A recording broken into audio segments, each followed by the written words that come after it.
So, Nigeria's democratic journey has been long, complex, and uneven. Since the return to civilian rule in 1999, elections have been held regularly. Power has changed hands between parties, and democratic institutions have taken root. However, more than 2 decades later, democratic consolidation remains exclusive, and it also remains elusive. One recurrent factor in this is the slow progress in the persistent delay in passing and implementing comprehensive electoral reforms, particularly amendments to the Electoral Act. Now, these delays have had far-reaching consequences, weakening public trust, entrenching elite dominance, and slowing the maturation of Nigeria's democracy. Now, the big question on ground and the major concern on a lot of Nigerian lips is the delay in the passage of the Electoral Amendment Bill. Just yesterday, we saw that the Senate has rejected electronic transmission of results, and here we are again. We saw what happened in 2023, and we are back here to this.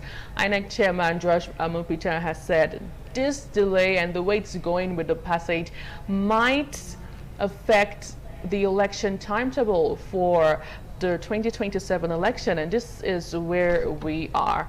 Harry, what do you make out of all of this? First of all, I'd love us to even start with the passage, how the things have turned out. There was one time at the Senate, at the plenary, the person chairing this Electoral Act Amendment Bill process was not even on seat. And so the Senate couldn't even go ahead with the passage of it, or to even, read through all of the things that it's actually entailed in this particular new one. And this is where we are at this point. Well, just like I did say during the newspaper review segment, I smell a rat, okay? And this goes a long way to underscore the, nonchalant attitude of the elite towards anything that, affects the masses. Of course, we all know what panned out during the last election. And in the build-up to, the 2027 election, a lot of emotions are running high. People want to see a drastic change, Right. in the, the status quo. We don't want the same, circumstances that played out during the last election to happen again. And a lot of Nigerians are concerned. And this right here is raising even more cause for concern. The fact that we are rejecting, at a time such as this, the electronic transmission of results. It's crazy, because this, just like I think it was last week that we were talking about political apathy on the part of Nigerian youths, right. And I think you were trying to hold brief or trying to, and I tried to make you understand that. See, I don't think there's anybody that's happy with the current circumstances, right? Even common sense tells us that if you've been doing the same thing over and over again and it's not working, it's time to try something new. So Nigerians are tired. Nigerians are not tired of wanting to see something different. They are tired of the same old same, the fact that nothing is changing. So if we're going to, I think personally, I think that the only way around this is, to bring about the right electoral reform. Because if we keep doing the same thing, then the time will come. Because if you take a look at the statistics, the level or percentage of political participation has dropped drastically over time. And we're going to witness even more if care is not taken, if the right thing is not done. And from what I read, I think yesterday, the National Conscience Platform, the NCP, is indirectly calling for a protest, against these this seeming nonchalant attitude on the part of the Senate. Right. Because if they didn't have ulterior motives, I don't think this would be much of a problem, because it's something that's going to benefit us, in the long run. So then, just as you said, there are those who would say that maybe there might be political interest to the influence of this delay that we've seen so far, and how it has been handled. Yeah. And I remember that SAN Femi Falana also did come out to say that, hey, you know what, this might even affect, the electionary period. INEC chairman has also come out to reiterate the same thing, and he did say that INEC is ready to kickstart or to, you know, begin the process of the 2027 election, and all you're waiting for is just for this. You did say something about the political apathy that we get to see happen sometimes in election. There are those who would say that in 2023 it was a bit quite different, with a lot of person, you know, having and seeing just a glimpse of hope. And we saw how the youth did with the obedience movement, but even old persons coming out to vote. And then at the end of the day, some persons were not happy with the turnout. Some persons were smiling back to their houses. I remember in the more like smiling back to the bank. Right? I remember in the 2023 general election, there were talks about BVAS, and we saw how that operated. Yes, we saw the issue of the logistics situation, and a lot of Nigerians actually feel that with the amendment of the Electoral Act bill, this might just be that, you know, that's thing that is going to bring the change that we want in 2027. But here we are again going throughout the same procedure. In all fairness to the current INEC chairman, Joash Mupita, I think his body language is actually showing that he has the will, you know, to bring about the positive change that Nigerians You think so? I think so. At least he's transparent. At least so far. Well, for now, so far, yeah, you understand. Right. I mean, you can't be so sure of these things. No, in the build-up to the election, anything could change. But in all fairness to him, I think he's showing, you know, by his body language that he really wants to do right this time. But, you know, we are hoping that all the other stakeholders involved, you know, are ready to work hand in hand with him, because it's not a one-way traffic. It's not an individualistic affair. It's something that we all need to, you know, all hands need to be on deck. So let's hope that the Senate also match words with action, and not just, you know, giving us endless narratives and all of that. Let's begin to put the right measures in place to ensure that the 2027 election is different from the last one. And still staying with the whole electoral bill, the amendment of the electoral bill, how many Nigerians are even aware of what is involved, the intent of the previous one, and what we are looking forward to see in this new one? I feel there should be a lot of sensitization, especially in the part of the Independent National Electoral Commission, INEC. There should be a lot of sensitization there. And also, you as a Nigerian, this is the time where you need to start asking questions and holding your leaders accountable. But I don't know if we're actually doing the right things, basically, with what we get to see online and offline with the social media rants. Another big question is, are we even ready as a nation to do the needful come 2027? Because it's not enough to complain and to talk about the insecurity. Just, you know, yesterday and this morning we saw in the news with the massacre that happened in Kwara State, and all of these things begged for concerns with the political persons in power. What are they doing rightly? What are they not doing rightly? Would you want to see them on board come 2027 and beyond, or you desire a change from the different, you know, our opposition parties that we have? We have the likes of the ADC, the Labour Party, NNPP, SDP, and a whole lot of others. And then there are those who would even say, maybe, just maybe, the PDP. But this is where we are regarding this, and we need to do the right thing, Harry. Absolutely. We really should do the right thing, because we can't keep doing the same thing over and over again and expect a change. You know, it has come to a point where Nigerians, just like you said, you know, should start holding their leaders accountable.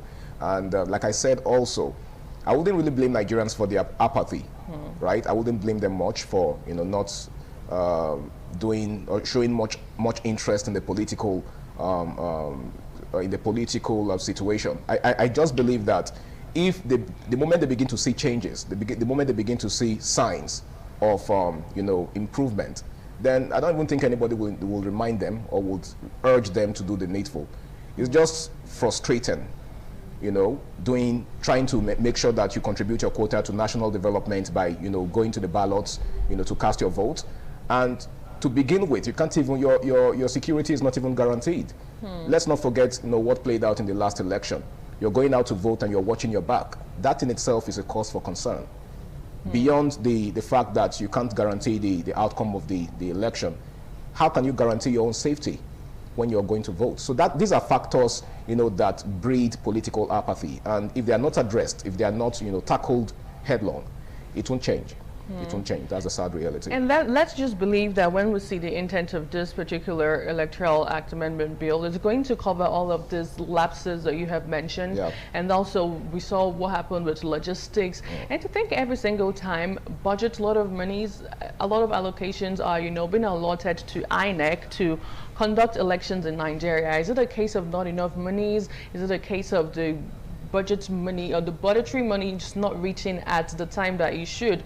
A lot of questions to be asked. But with regards to voter participation, I honestly hope that with what is going on now, it doesn't affect voter participation and also political engagement moving forward in 2027. Do you think this is going to discourage Nigerians from doing the right thing or not? Someone said it has gone beyond political apathy. I think I've forgotten the particular word he used. He said it's political. I think he's.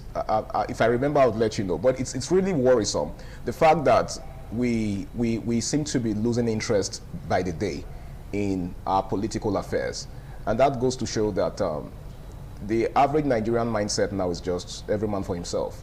Survive however you can, and this also goes a long way to explain why crime and criminality seems to be the order of the day nowadays, because hey, the end justifies the means. Nobody cares about, if our leaders don't care about us, then we have to survive one way or another. So everyone is just engrossed in trying to make ends meet however they can, and we really do hope that this election is an opportunity for our leaders to look inwards and do the right thing, do what they're supposed to do, rather than going in circles and complaining. And then, of course, when it's all said and done, we're back to status quo, we're back to square one, and it's the same old same. And just to divert a little bit, one of the major things that has affected a lot of Nigerians, have, had an impact on one way or the other, is the economic situation in the country. This current administration, when it came on board, it came with a lot of promising conversations and promising reforms. We saw the removal of the fuel subsidy. We saw everything that played out after that. And right now, the subsidy is gone era. Right, immediately. And right now, we have representatives from World Bank in Nigeria, and they're going to be around for a couple of days. Yesterday, they met with the president at the State House in Abuja. And one of the things the president said is there's no going back on the reform. I feel like he always re-emphasized this. He said that the inflation has dropped, the naira is stable. He went on and on and on. He also did say the ease of doing business in Nigeria is something that we should look forward to, and inviting investors to come do business with us here in Nigeria. But is that the case, is the big question with the average Nigerian on the street? Is that the case? Is that something that would make you want to vote back this current administration, or you have a different view as regards to it? Well, we'll talk about all of this and more right after this break. Please stay with us and don't go anywhere.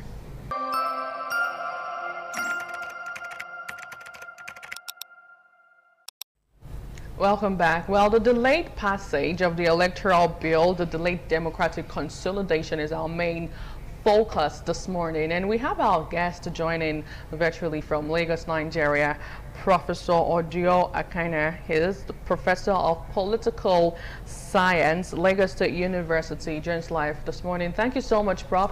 Welcome on board.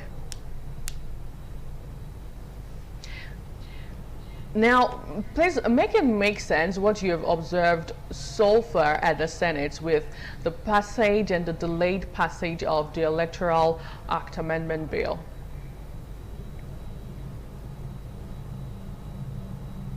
Well, I think the question about facilitating Nigerian democracy, has been a critical issue since 1999. And if you recall very well, much of the space, electoral space that Nigerian citizens have today is as a result of, resistance and struggle. You remember, even the number of political parties were limited until Gani Fawahimi of blessed memory went to the court, up to the Supreme Court, to ensure that Nigerians, had that expanded political space to form political parties. So the incumbent elites, particularly beginning from 1999, are so retrogressive that they don't want to democratize the electoral space in ways that people can genuinely win elections, and assume office and carry out the mandate which they have, for which the Nigerian people, have given to them in the context of, the democratic process. So it has always been an issue. And the 2023 general election, we saw precisely what the issue was. There was only one major problem that people alluded to, real-time transmission of results from the polling units and all of that. And that became a critical issue, at that point. And which of course became also an issue in terms of amending the Electoral Act.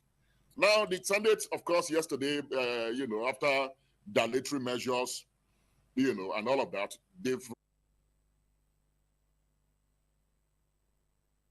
which is central to the call for electoral reform, has not been dealt with. It's bypassed again. It's not mandatory that electoral results should be transmitted real time. So if that is not there, it leaves room, to all kinds of electoral manipulations that we Nigerians are used to, on the part of the political elites in this country.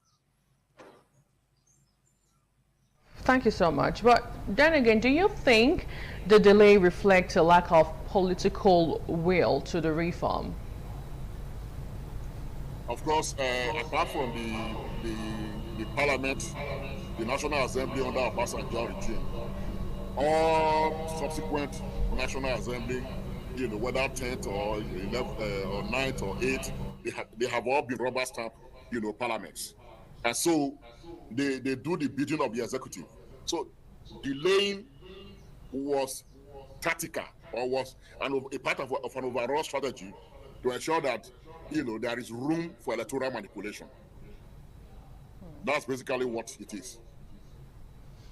Okay, don't you think that might be a bit of a reach, Prof? Don't you think there might be some genuine reasons for this delay? Because saying that this might be a strategic plan on the part of the elite to, manipulate the forthcoming election, don't you think there might be some genuine reasons behind it? Just wondering. Well, maybe you can give me one. Let me recall, in the electoral history of this country, if you recall very well, the 1993 June 12 election that we talked about, option A4, what happened? Candidates, voters queued behind their candidates. They were counted on the spot. I was in the leadership of the Campaign for Democracy at that time. We had all the results from all the polling units in the country. We could announce the result before, the Electoral Commission. But we held it back. When the Electoral Commission deterred, we released the result of that election. When you transmit result real time, which of course is the difference that the Kenya electoral process, has against Nigeria today, there will be outright transparency. Outcome of election will be legitimate. Tell me what is the genuine reason for delaying. I try to go back to 1999 when the Electoral Act, appeared to have been cast in stone. Khalifa Himi took that battle up. So, it has always been there that they create hedges in ways that the electorate cannot exercise their sovereignty. All right. Okay, so one of the major highlights of yesterday's plenary session was the fact that Senate did slash election notice deadline to 6 months. Another major newspaper did say reduce election notice from 360 days to 180 days. Now, Professor Ojo, how would this affect the forthcoming election? Well, I think the point is that you need time. If you understand the electoral process, going from congresses and all of them, you actually need a lot of time to get things done properly. So if they slash it down as they have done now, of course, it gives advantage to those who are already prepared, ahead of time.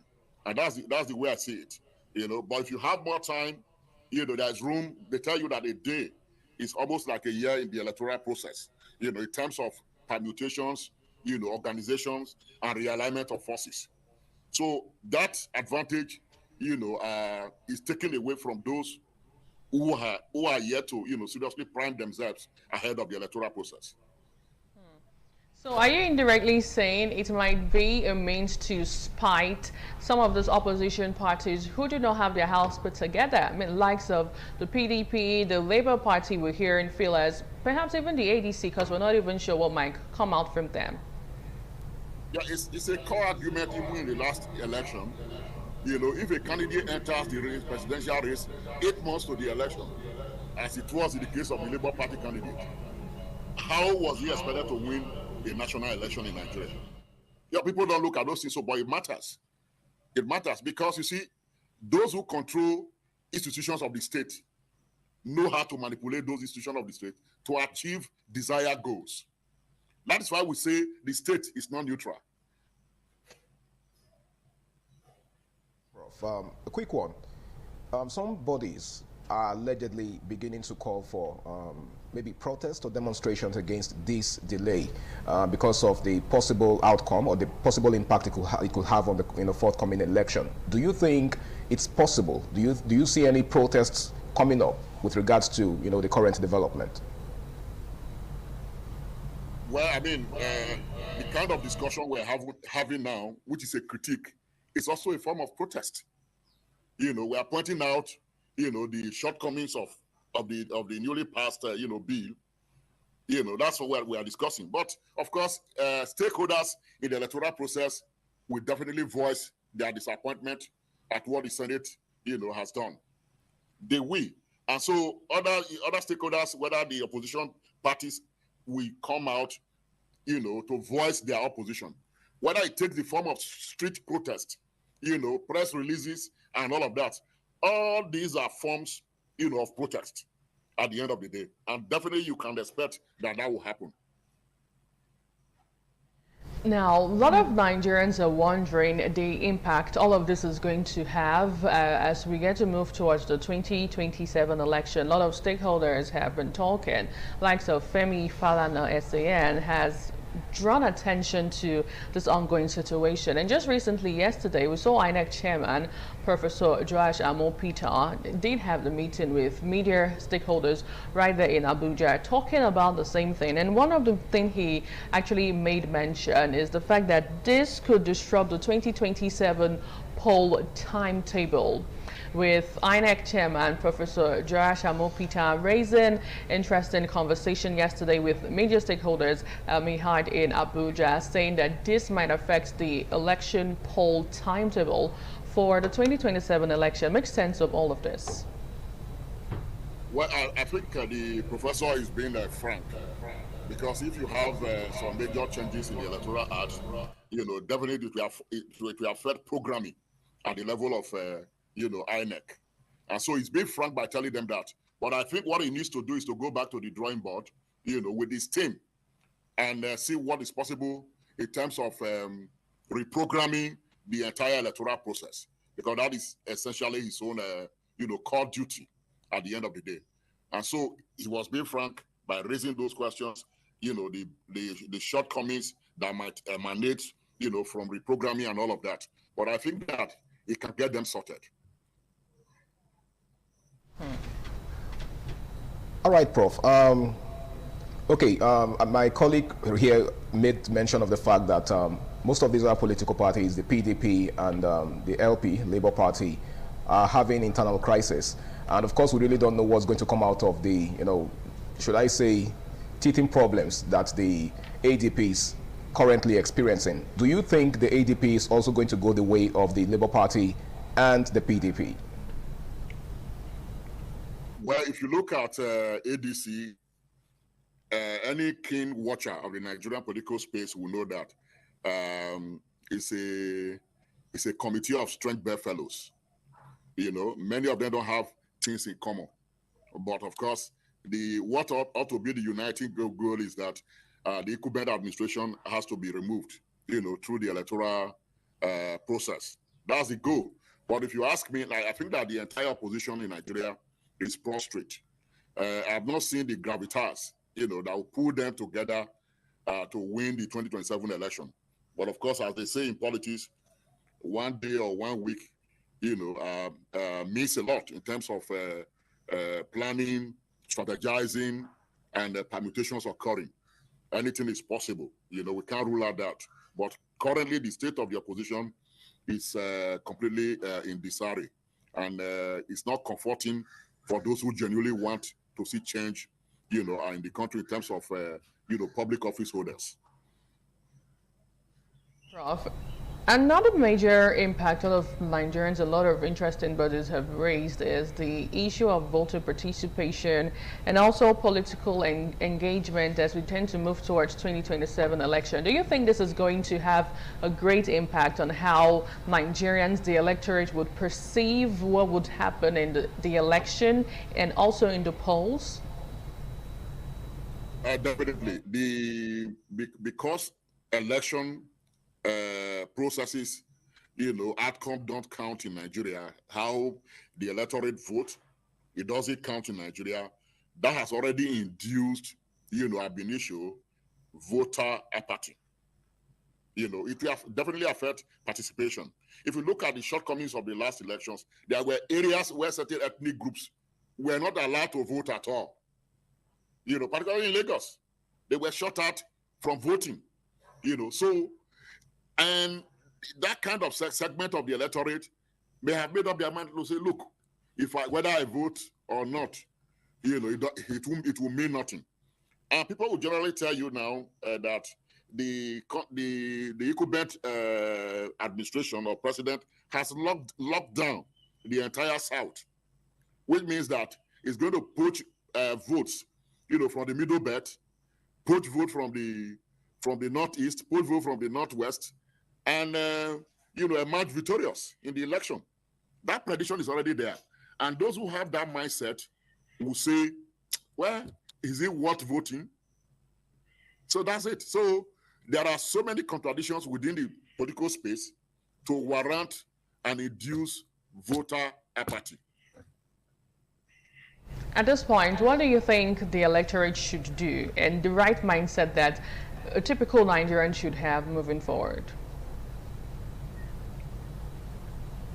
For me, when it comes to political power, in Nigeria, not just only in Nigeria, elsewhere, it is about struggle.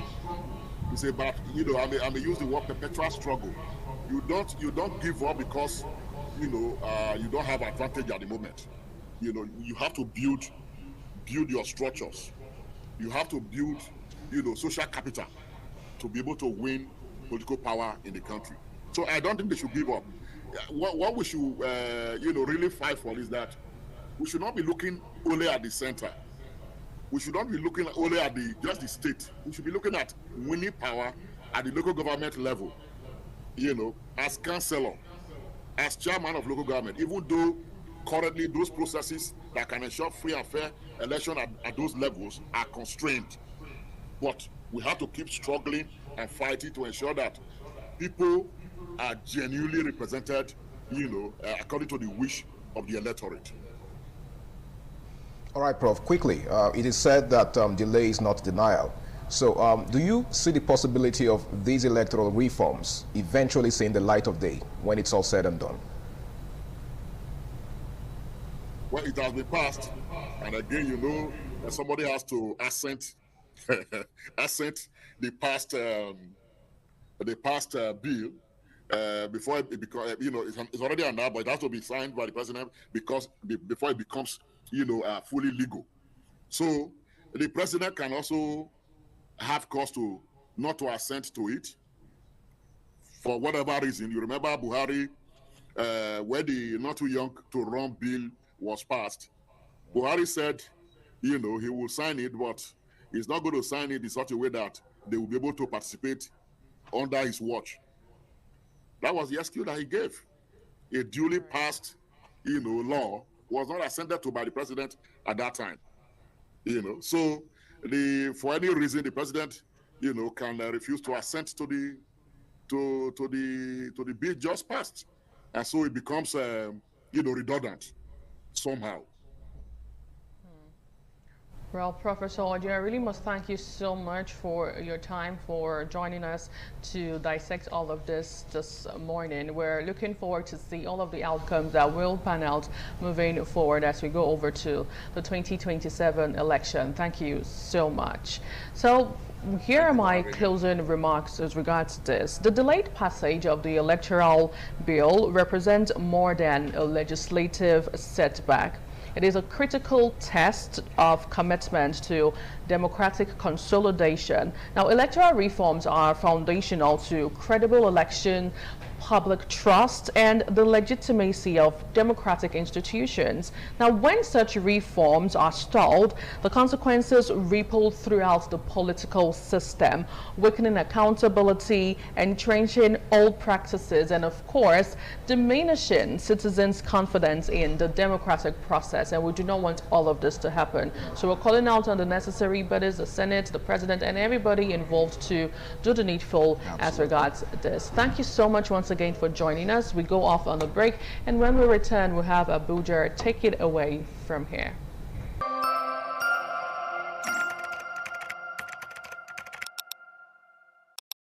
Thank you for staying with us. The program is still this morning on ITV, and this is the Abuja Network Center, where we're going to be focusing on the FCT Area Council elections coming up on the 21st of this month.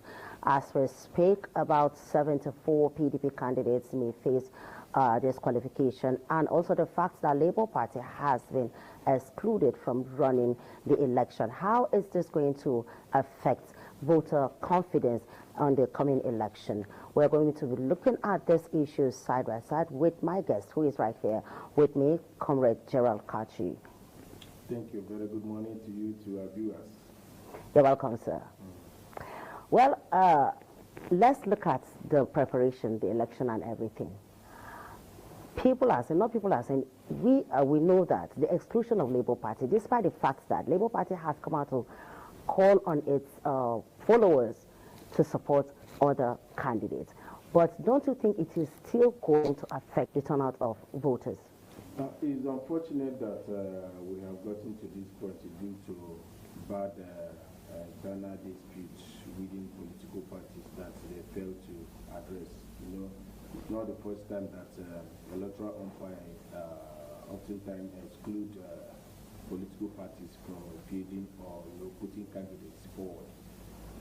Issue of Labour Party not being in the ballot paper is unfortunate, honestly speaking, because if not for selfish reasons, I see no reason why such disputes should linger when Supreme Court have already made a ruling as a last year, invalidating the purported convention carried out by Julius Sabure's faction, and they continue the struggle. And I wonder why it took INEC time before they were able to, identify with Menadi Usman Esther faction.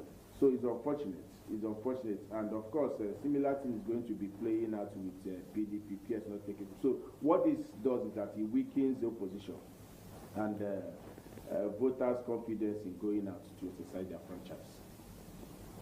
So that means we are looking at the possibility of having a low turnout. Certainly. You see, while we are still looking, of course, I'm an observer in this election. My organization is also observing. We have been observing the election for the past 20 years. As a domestic observer.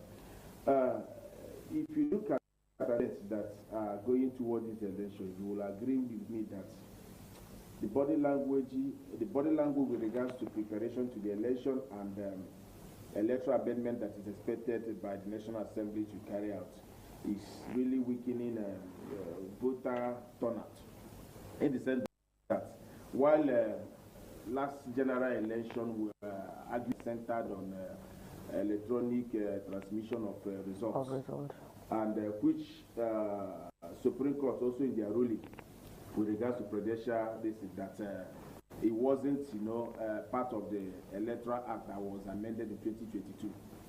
So one expected that even the National Assembly, we, in the amendment, ensure that it's part of our conditions for the free and fair or credible election that we are pushing, because that lack of real-time transmission put a question mark to the credibility of the election that was carried out in 2023. And now we are preparing for area council election, which is supposed to be a litmus test to 2027. Many political parties are having crises, and those crises they are having is self-induced crisis. Some at a point we are portioning fingers at the ruling party that they are one instigating a crisis. Yes, weak, of course. Political parties, you understand? Yeah. Is you look at all the political, almost all of them are facing one issue or the other. But it and it's not only Labour that is not even uploading. There are other parties that are also having issues that are inability to even get people to run because of party leadership disputes.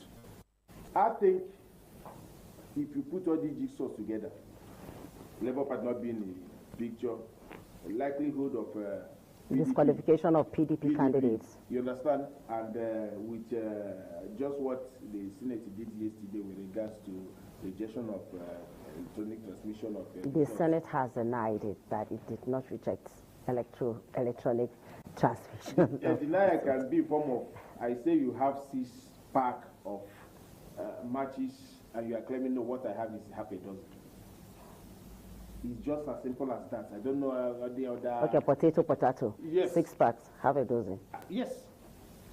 If you amended maybe 360 days notification to, I think, 180 days, and then the other one from 180 to 90, that with regards to affidavits and uploading of candidates or sending candidates to INEC, and 20 days to calling for inspection of materials. And you amended those things, and that particular germane thing that put credibility and acceptability to the last concluded general election, you claim that you allow the electoral umpire to use their discretion.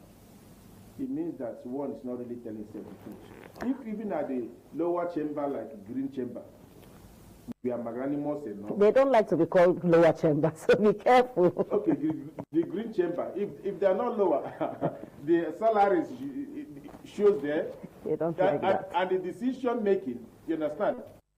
Because when they carried out their own functions, Nigerians applauded. Nigerians didn't know. If they are not lower, that's not even the topic.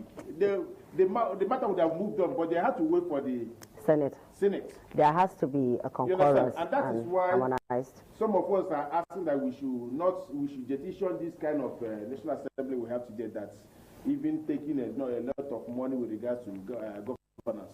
We will have to look ways at reducing the cost of governance.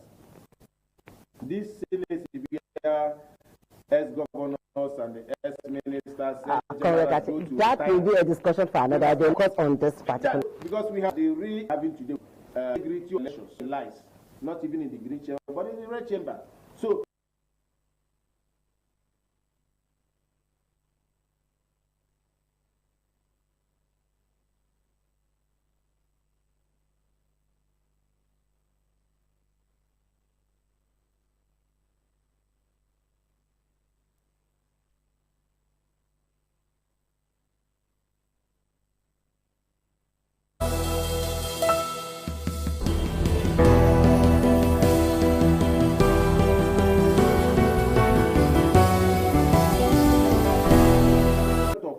to coming up.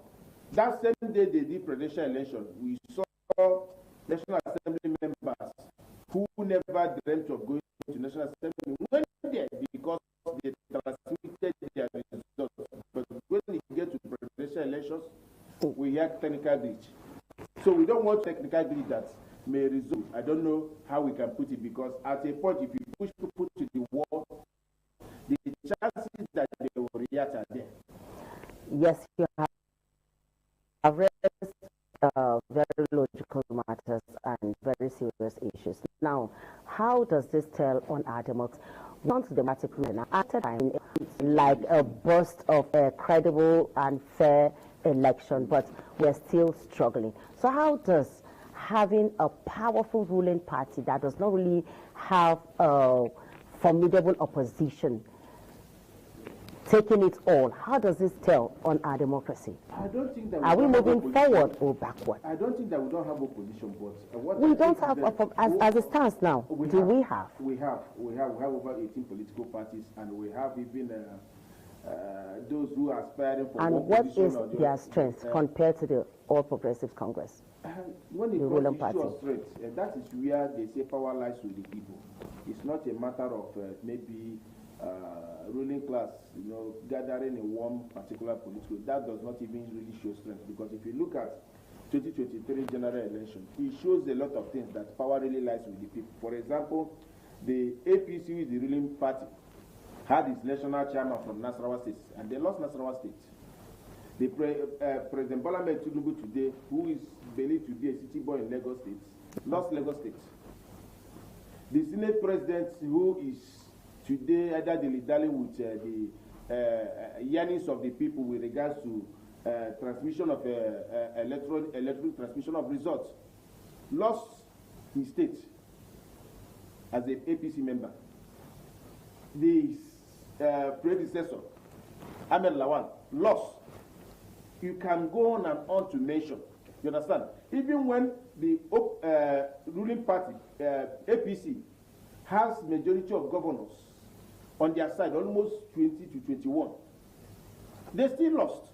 At the end of the results, the result declared by INEC shows that APC won 12 states, PDP won 12 states, Labour Party won 11 states plus FCT. So it really shows you that it's actually not by gathering of these big names. Nigerians know where their heart lies.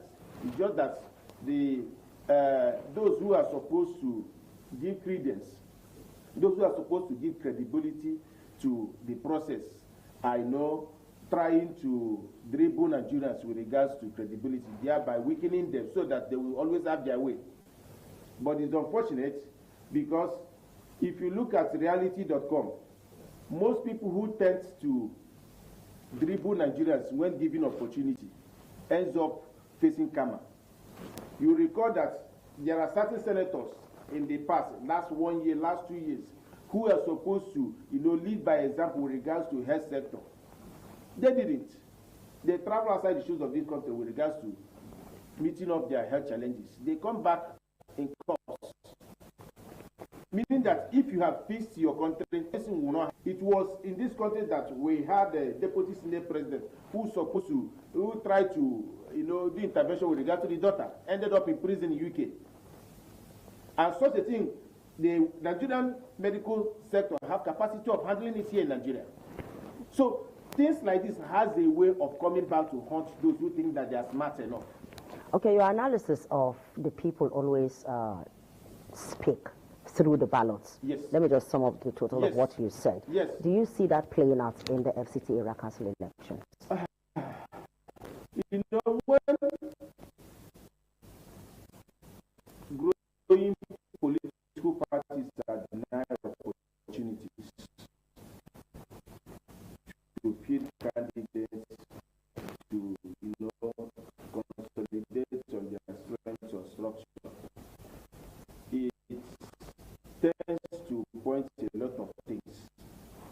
And it's the accusation being is more looks here are made actual empire, that is INEC. They are not being fair with some of these growing political parties with their harsh stance, especially under the previous chairman. And winning the faith and confidence of people, especially whatever you're organizing, starts with giving everybody a fair chance. Take, for example, even the most organized party we have in Nigeria today, which is APC, are having issues with regards to this area council election. Some of their candidates are still in court to authenticate who is the real candidate. They are still in court, moving from trial court to appeal court. So if the electoral umpire is maybe relying on judiciary to determine who is who, at the end of the day, you still have others in court and still recognize it. For example, when they bring the invalidated just to raise the election, just like the one in the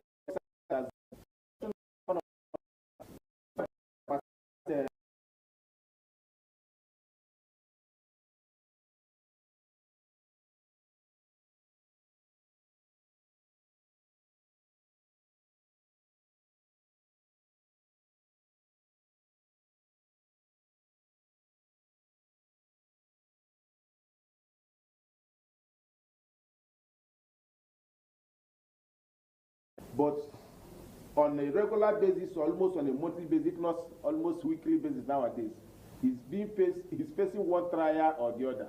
And according to him, his own argument that maybe all these trials are centered at 2027 election, thereby that is to weaken him. Are they really centered at 2027 election? Everybody knows that Shore has always been like that. So do people just take him to court just for the fun of it? There must be a reason. Wait, people take... You are also a human rights activist, yes, right? So how many times have you been to court? Do you go to court on a weekly basis? It depends. Exactly. It depends. Take, for example, if you look at 2024, Nigerian youths, which I belong to, gathered and organized a protest demanding end to bad governance and pushing for promotion of good governance. Exactly. Many people were arrested. Many were charged to court, including underage children that were tortured emotionally, physically, psychologically, and we saw them very malnourished when they were brought to court without clothes, without footwears. Are we going to say it wasn't deliberate or intentional?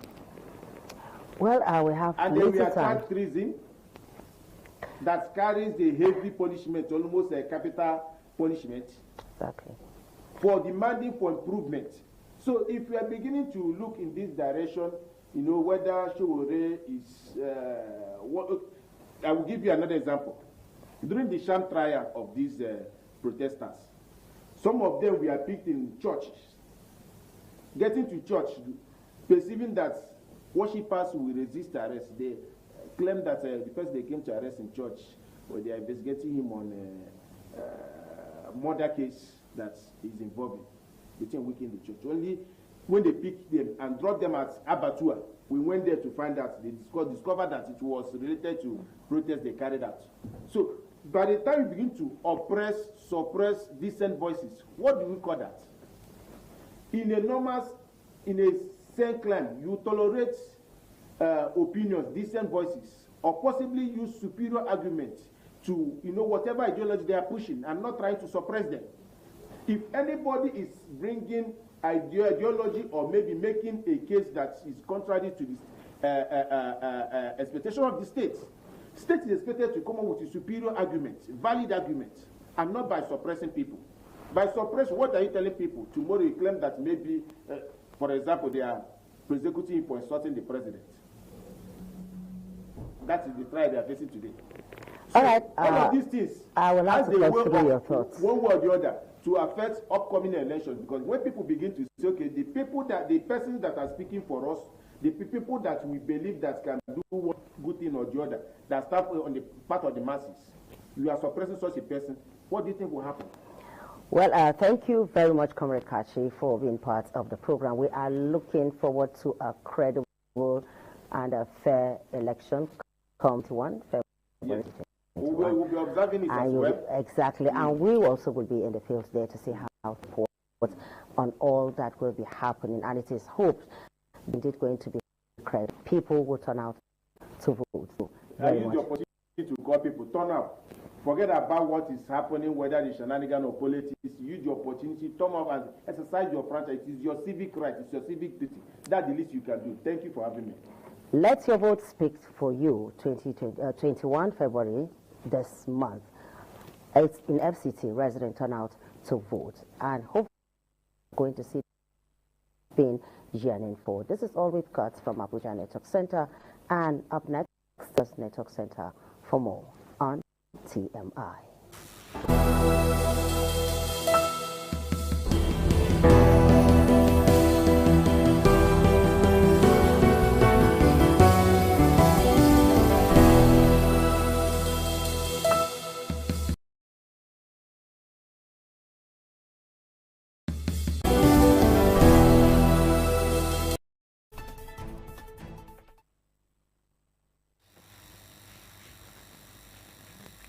Hi, thank you, Charity, and welcome to the continuation of TMI here from our Lagos Network Center. I am Patricia Urumu Gabriels. Anyway, we will be looking at a different topic today. Well, you know, we're not going to be looking at politics in Nigeria this morning.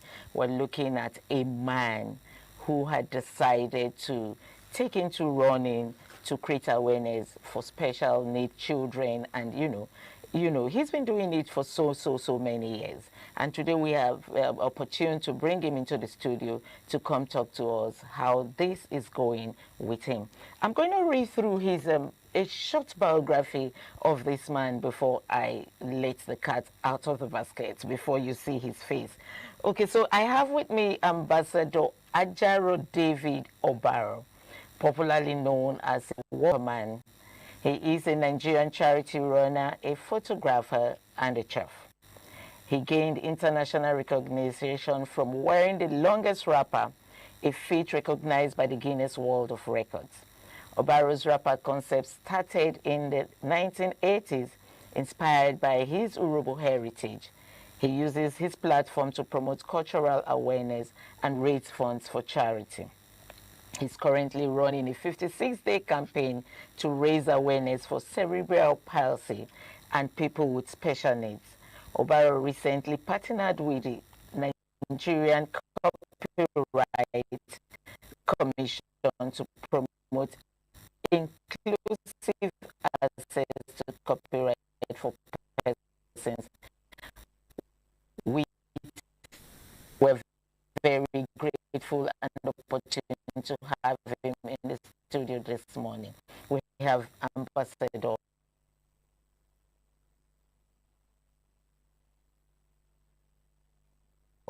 Ajaro David Obaro. Come to the studio. Thank you very much. Well, fortunately, we had wrapped or wrapper. Fortunately, we don't have the wrap there. It's conflicting with our colors in the studio. But anyway, it's good to have you, Obaro. Let me start with, where are you from in Nigeria? You're in Nigerian, but where in Nigeria are you from? I'm from one small village called Ikwakwa. It's about 3 minutes from Agbara Tor, in Ughelli North Local Government Area of Delta State. You are Delta. Anyway, yes, that's the rapper. That is the identity with the rapper thing. Anyway, let's just go straight to talking about what you do. When we talk about children with special needs in Nigeria, what are those most common misconceptions people still have about these children? Wow.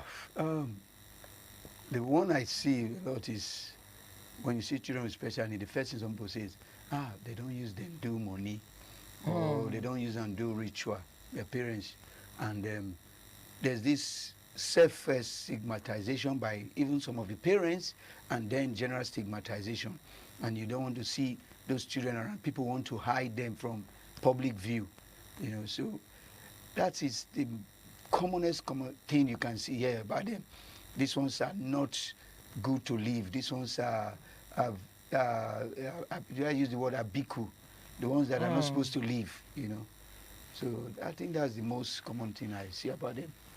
That's the most common thing. Let me just go straight to one question every Nigerian will want to ask you. How long have you been running? I started running in 1985 in Government College Ughelli as a cadet, and then we call it route march. If you equate a route march, is almost a marathon. We run from Ughelli to Owo, run from Ughelli to Emevo, and then it was punishment, but now it's no more punishment. It's no more punishment. No. Are you enjoying it? Oh, I love running. Okay. All right. You are popular as a man, a rapper man. No, world rapper man. World rapper man. Okay. You are popularly known as the world rapper man. How has your public profile helped you amplify this advocacy? If I was not world rapper man, I don't think I would be in this studio. Maybe I might not have had the opportunity to be in this studio, because I actually came here because I'm world rapper man. There are other people out there who are doing things for less privileged people, who are doing a lot for humanity. They don't have the kind of opportunity I have. So I use it to the fullest. And like I tell people, I pay my dues through running. And I run to draw attention to causes. That's what I do. Others have the way of doing their own things, but mine is to use running to draw attention to causes. Okay, so this running that you're using to draw attention to causes, has it actually helped in the area that you wanted to help? Yes. Has it drawn the attention of the government? Oh, well, you can never know. Yes, if he has not. NCC, Nigerian Corporate Commission, is part of government. Government is big, and so yes, it has. But you never can tell until they bring in themselves, as in government. But it has. I know, I mean, most of the time I'm running, some governors are passing me on the way. Yes. And maybe the president has actually passed me on the way. President Buhari passed me on the way in Abuja while I was running one time. Okay. Yes. Oh, okay. So, let me a very special question. It will be special to you. What made you to take into running to create awareness for special needs children? Is there a reason why you decided to do this? Like I always surprise people, I am a special need person too. But mine is a different one, peculiar one. I did this, showed it on one studio. I don't have a sternum. I was born without a sternum. And if you see...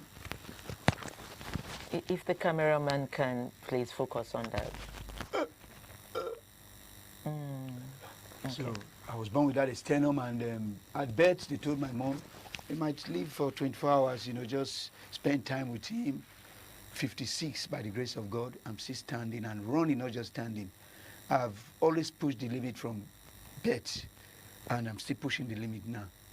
So if I'm one in a million, I should do what I can within my own capacity to others who don't have the opportunity or ability to.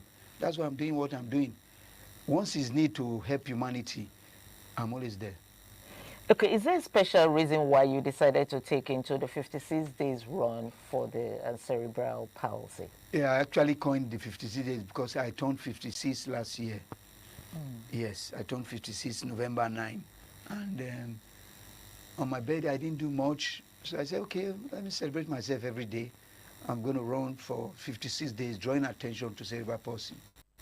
That's why I choose 56. And is that attention being drawn now? Yes, that's why I'm in ITV. That's good. Anyway, okay, let's go to, I know that there's a story you were sharing with me behind the camera. I'd like for us to say it in public. Okay, you talked about how the police harassed you because you were running with the Nigerian National. Can you share that? Before, because that one is regular. If the area boys harass me, who do I run to? The police. The police is your friend. But when I run to the police and the police now arrest me and say, you've committed a crime. What's my crime? Carrying the Nigerian flag. A police officer on the Lagos toll gate by name Tanko Moses. I told him, I said, one day I'll have the opportunity to mention him. He's a two-star police officer, Tanko Moses. Stopped me and said, I'm committing a crime by carrying the flag. And we had back and forth. And that day I was like, okay, no problem, and I left. That one passed. 3-4 days, some days ago, I was running on Awolowo Road, and like 10 policemen were chasing me. And they stopped me, and what's it? They said, their guy is calling me, the DPO. What have I done? They said, if I get to the station, I will explain myself. And I said, I'm not going to the station. I don't think I've committed any crime, and neither do I have an appointment with the DPO. I need to continue my journey. I'm running, and people are waiting for me at Freedom Park, because I was staying in Freedom Park then. And they said, no way. We had back and forth. In between, my AI glasses was destroyed. Then the DPO came. And when the DPO came, I said, what's my crime? The DPO said, I'm under arrest for carrying the Nigerian flag. Yes, and I was like, I opened my mouth. I was like, wow, really? He said, yes, that I'm protesting. I said, no, I'm not protesting. I was wearing this shirt, and I showed him. I said, look, I'm drawing attention to cerebral palsy. I'm ward rapper. Who's ward rapper? Ask anybody. I'm ward rapper, man. I'm a charity runner.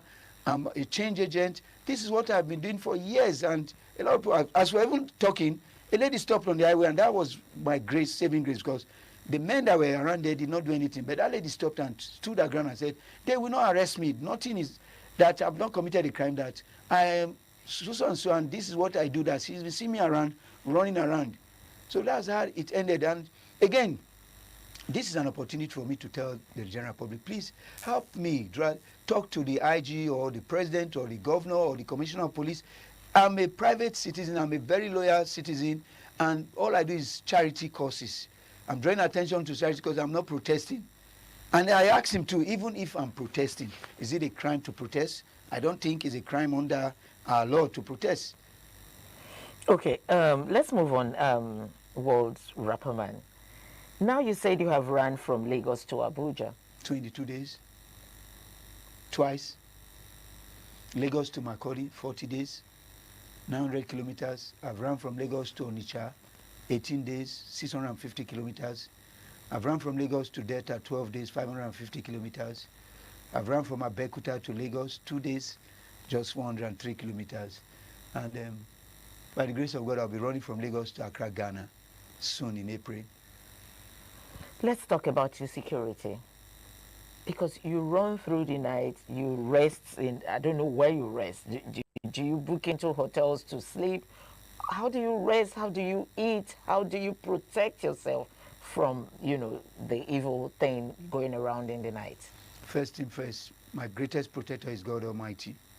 And with God, I fear nothing. I initially, 2015, I applied for security. I was not granted.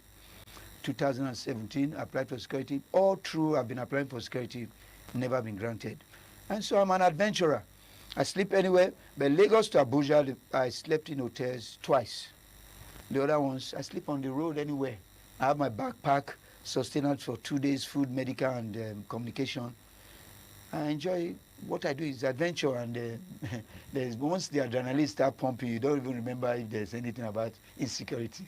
Okay, have you met any challenge of insecurity in course of running? Yes, Lagos to Makurdi. 5:30 a.m. I left my hotel. I slept in one hotel in Makurdi, Lafia.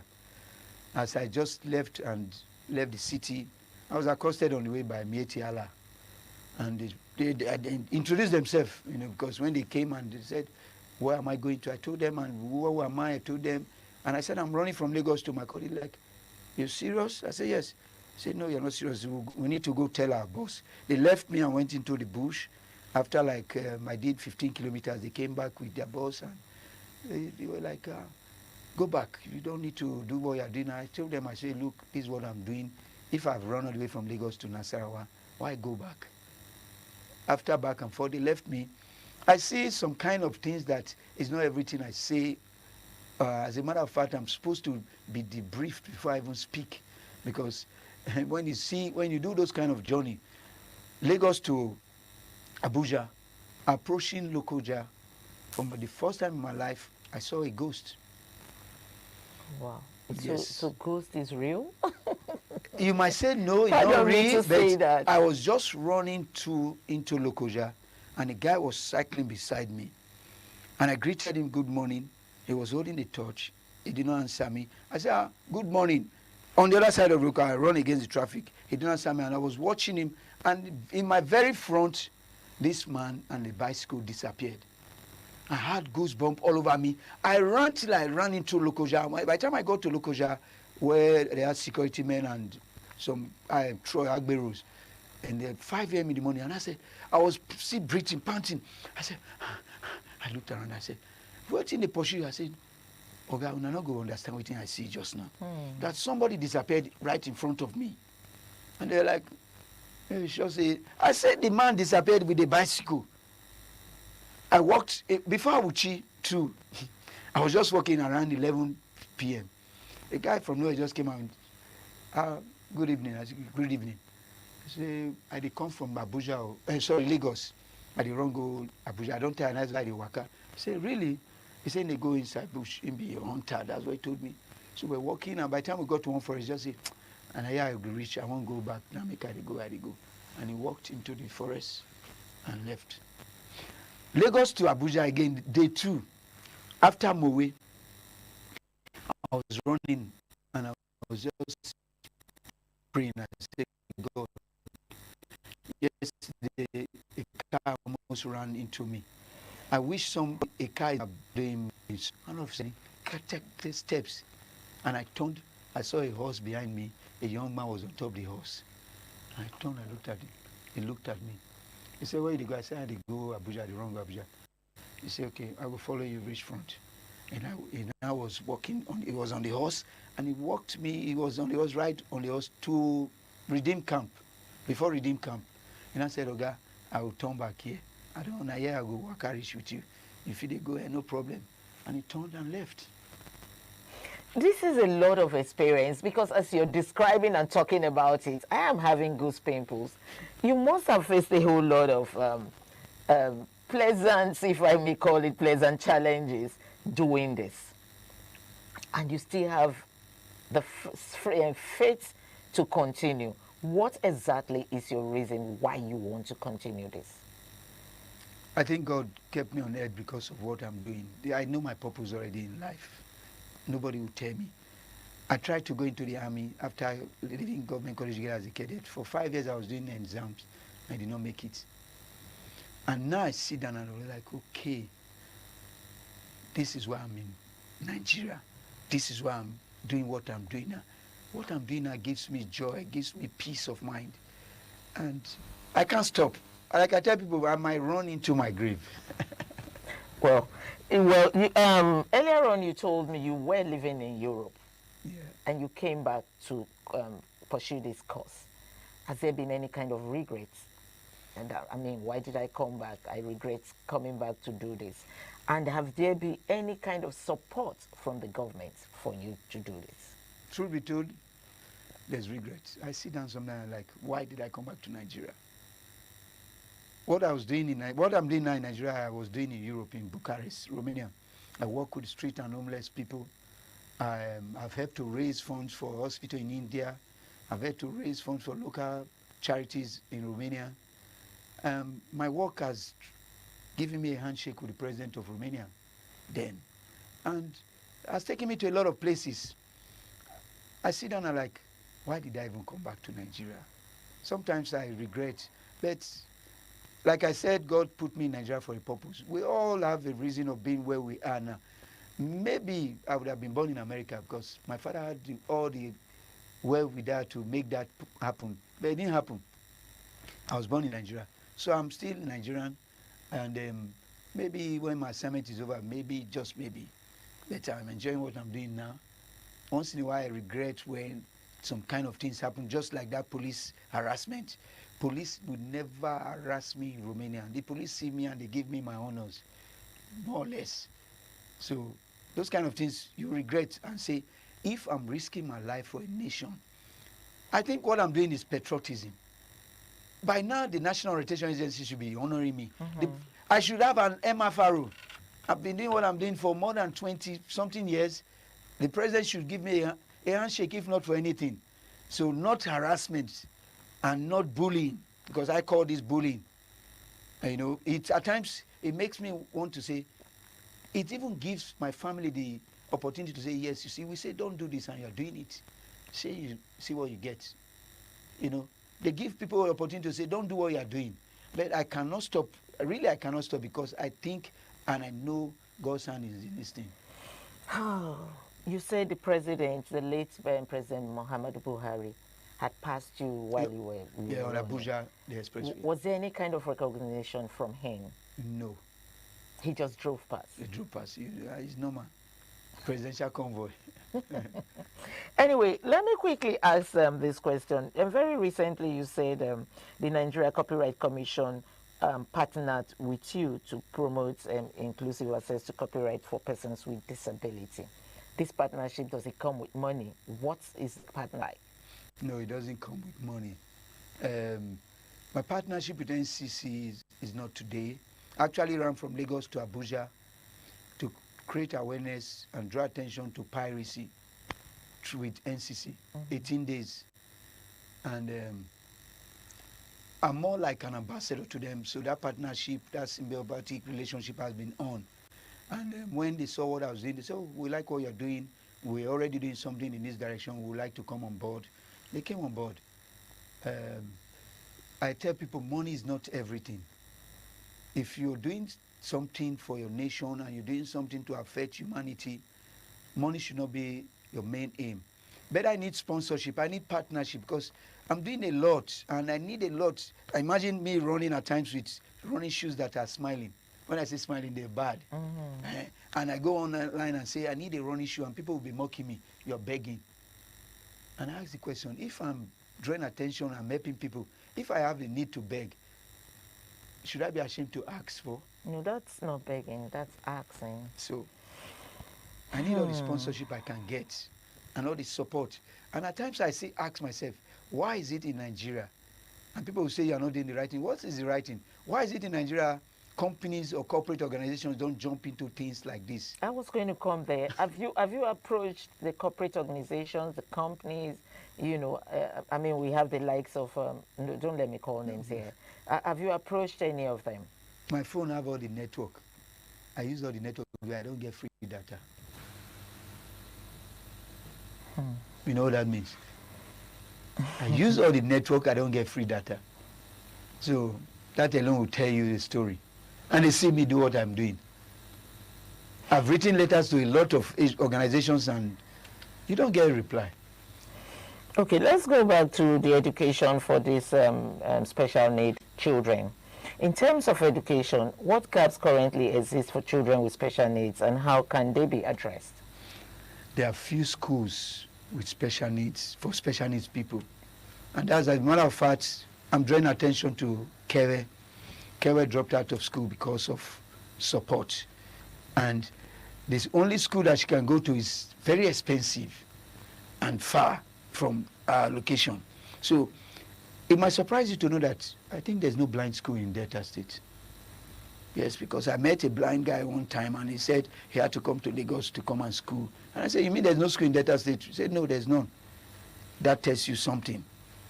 So the government should, as a matter of urgency, give special needs people priority, scholarship. Nobody prays to have his child with special need. But if any comes, Nigeria is, we have the resources. We should do it. And I was telling somebody, I say, if by the end of this campaign, I don't get the kind of result I want, we might take it to another level. We might begin to ask government to give special needs people scholarship. I might ask for signatures from CP warriors. When I say CP warriors, cerebral palsy parents who are really going through pain. When you see some of them, they are smiling, but they are going through difficulties. They are spending a lot, and they are not getting what they want. And they want the best for their children. So government should give special needs children. How many are they? They are not up to 5 million. Give them priority. Give them scholarship. Not all of them even want to go to school or can go to school. Give them whatever they need. We have the resources. Nigeria is blessed. Every day we hear billions being growing winds, flying away, running, or being swallowed by animals. Let those money go to special needs people. It will not cost anything. That might be our next campaign. Number 50 is calling for special Kewe. That's what you say. Kewe, yes. Yes. Kewe is our main focus. How many days have you run now? Today is day 36 of running minimum of 10 kilometers because I've done, there's a day we did 43 kilometers, which is a full marathon. Some days I'm just on fire, we're doing half marathon. Yesterday I did 19 kilometers, some days ago 13, 14, but minimum every day since the 1st of January. As a matter of fact, on the 1st of January, Kewe ran with us for 1 kilometer. On Saturday last week, Kewe ran with us again. I pushed her in a wheelchair. And when we'll be ending this campaign, she will come out again. So please do well to buy my running step. I'm selling my running step 1,500 each or $1. And all the money goes for our support. We've not been having the kind of sales we expect to get. It's new, people are just seeing it. Oh, can we buy steps? Yes, buy as many as you can. 100% donation goes to her or those who are supporting too. Okay, I was actually going to ask how you intend to raise this money for Kewe's education, but you have just put it out there in the public. So when you're running, do you have some kind of prominent Nigerians coming to run with you? Yes. For some days now, I've been calling Don Jazzy. I'll call you again. Don Jazzy, we're waiting for you. Come put your voice to say no to cerebral palsy, no to stigmatization. Senator Comedian has run with me. Retired General Miko is waiting to run with me soon. There's this actor that ran with me some days ago, Ricardo Agbo. There are a lot of them, but some don't want to. They just, you know, if it's not viral, people don't jump on it. So we're calling on everybody, not just prominent people. Everybody is involved. If you want to run with me, come to my MD, or you come to National Stadium, or anywhere. On Saturday, on Sundays, 4 o'clock, I'll be running the 10-kilometer access marathon route. From the real route, I'll be running from the starting point to the finish point, 4 to 6. So if you want to run with me on Sunday, 4 to 6, just come to my DM, subscribe to my YouTube channel. You send me a DM and you run with me. People come to run with me at Freedom Park. Hopefully, I will come to run with you. Oh, that would be nice. That would be nice. Okay, let's quickly look at the parents of these special need children and their guidance. What role do parents and guidance play in early identification and support for the children with special needs? Be very observant. Give your children all the love you have. These are special people, and love might turn everything around. You will just be surprised. Kere is already gradually uttering words. She has started therapy. You know, she has started therapy, but what we really want for her is scholarship for education. So once you show your children love, love can break any barrier. As a parent, don't be worn out. Don't let what you are passing through overwhelm you. Don't give up on yourself, because God will never give up on you. God will keep giving you all the strength you need. It's a special pain, like I call it, but He will see you through. Don't give up. Don't give up. God will see you through. But let's quickly go to the communities and religions or cultural institutions. How do they contribute in creating more inclusive environment for these children? Quickly. Cultural. We should stop this culture of saying parents have used their children. That stigmatization. We should stop that. We should embrace special needs people. We should give them attention they need. Religion, I would expect the church, I'm a believer, I'm a Christian, to do more. Prayer, yes, pray, but do more of action. Do more of supporting people who are in need like this. I mean, our tithes are supposed to go to this kind of causes because they are special needs people. Every church supports those who attend their church. Every mosque supports those who attend their mosques. We will not be seeing most of these people begging. They resort to begging because they have no other option. And I won't want to even see them beg. So instead of letting them beg, let's support them. Okay. Quickly, how can the media, especially programs like TMI, help to sustain awareness and drive real action beyond conversation? Once in a while, mention what we are doing. Do jingles for us. If you have support us for free. Do jingles for us, and bring us in when you have programs like this. And I want to say special shout out to ITV for having me today. I know it's not every day you have people like us. It's not easy. I appreciate this opportunity. Thank you. So let's finally round off. Finally, what is your clarion call to Nigerians and stakeholders as we work towards inclusion and equal opportunities for every child? Everybody should be a campaigner. And you can do this from wherever you are. Most people might not be able to run with me, but wherever you are, it might not be running. We all have special gifts. We all have talents. You might be a doctor. That's why maybe this countdown will be giving days. Engineers, I'm a chef, so we'll give days to chefs, doctors, teachers. Come and run with us or do whatever you can do, but just hashtag us. Hashtag World Rapperman, hashtag Freedom Park. We're going to end this run at Freedom Park on the last day, day 56. So please get ready. If you've not bought our step, buy our step. Try to tell somebody that will tell the other person that might tell the other person that has the capability to support our cause. Okay, just to round off, Mr. World Rapperman, you said you ran to this place and you're going to run from here back to the state. No, I walked here. I'm going to run from here back. You walked from? No, not from Allen. Okay, so you're going to be walking from here back to Surulere. Running back to Surulere. Yes. To celebrate someone, you say? Yes. Today, by the grace of God, I have a special need. A friend. He will be 70. I work with street and homeless people too. He's been living under the bridge. His name is Tona Thompson. He'll be 70 today. And I asked him, what do you want? He said, I just need good health. But I want something beyond good health. If I can get the support to take him out of the street, that will be my joy. Okay. Thank you so much, Mr. Walt Rapperman. Thank you for making it possible to come here this morning to talk to us about what you do and the attention you want to draw and the attention you're drawing already. Thank you so much for joining us today. Anyway, you heard him. The race will be ending in the 20 days' time. If you want to buy the steps, buy the steps. If you want to join him to run the race with him. I think I will be going on behalf of TMI from ITV to run the race at the last day on 20 days time to come. Anyway, thank you so much again for being with us this morning.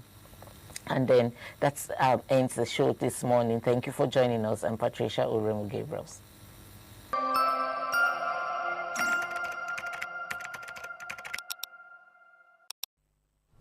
Top of the morning to you, and thanks for joining us on ITV News for this time. I am Harry Igboje. We begin with the Chief of Army Staff, COAS, Lieutenant General Waidi Shaibu, who has reaffirmed the Nigerian Army's commitment to strengthening its strategic partnership with the Nigerian Armed Forces Resettlement Center, NARFC, Lagos, to enhance personal welfare and prepare troops for life after service. Shaibu gave the assurance during a high-level meeting with the commandant of the NFRC, Air Vice Marshal Nemeka Ilo, at the Army headquarters in Abuja. He stressed the need to address operational challenges hindering effective skills acquisition and post-service transition, noting that welfare support must extend beyond active duty to guarantee long-term stability and productivity for personnel.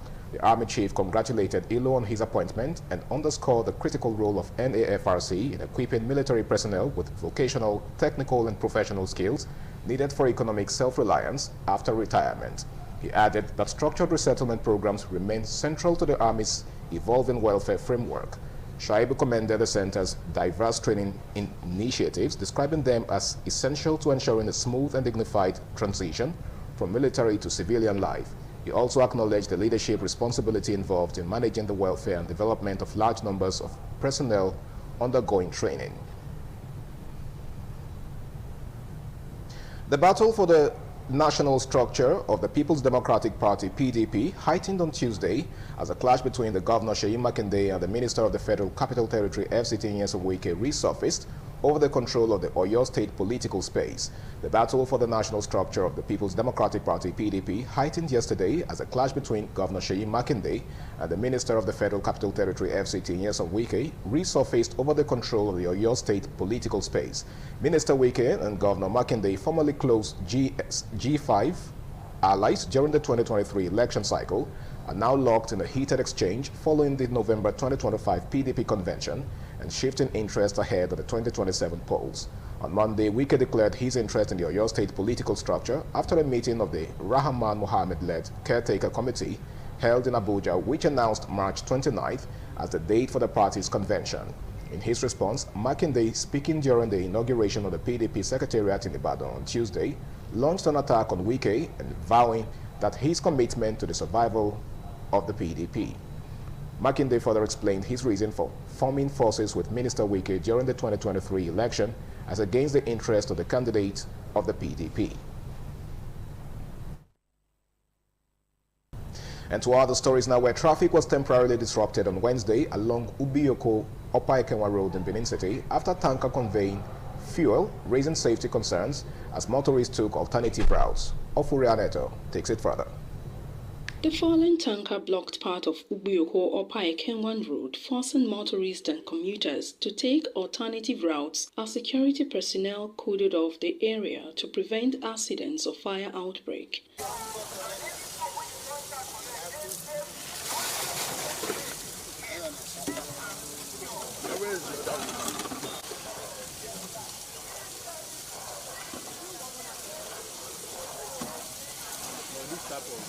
Eyewitnesses said the tanker fell in an attempt to make a U-turn to a petrol filling station, saying that no casualties were recorded. When I raised my head, I saw the tanker was already lying flat on the ground. At first I thought it was fuel. Started shouting, I was screaming, I just picked my valuables and I ran out. We thank God it was just diesel. It was to be fuel. Only God knows what would have happened. As they sit down, they look the tanker where they turned fuel for the filling station. As they use back, they say they waka they call, and now he fall. You know, if I just hook like this first, as the driver want push and go front, I see your kukuma for finish. That's what happen. Like if accident happen, maybe they hurry on time. Maybe na emergency something like life and death. Maybe they could come. Maybe they for save life. As the way they run, they not delay. The way they just active run, they not waste time. I thank them. I see thank God say nothing happen. Staff of the petrol filling station were cited evacuating the product from the tanker to minimize risk, while officials of the Edo State Fire Service were on the ground in case of emergency. Despite the danger, diesel scooping was observed at the scene as officials of the Edo State Fire Service were on ground to respond to any emergency or possible fire outbreak. From Ugbioko in Edo State, Ofure and Neto, ITV News. Match Day 3 of the third edition of Kada Unity Cup 2026 produced another round of competitive fixtures at the Lucky Grenadian Sports Center at Tete, Benin City, as military and paramilitary teams intensified their push for progression in the tournament. Solomon Aino reports that the championship continues to gather momentum, with teams displaying determination and teamwork.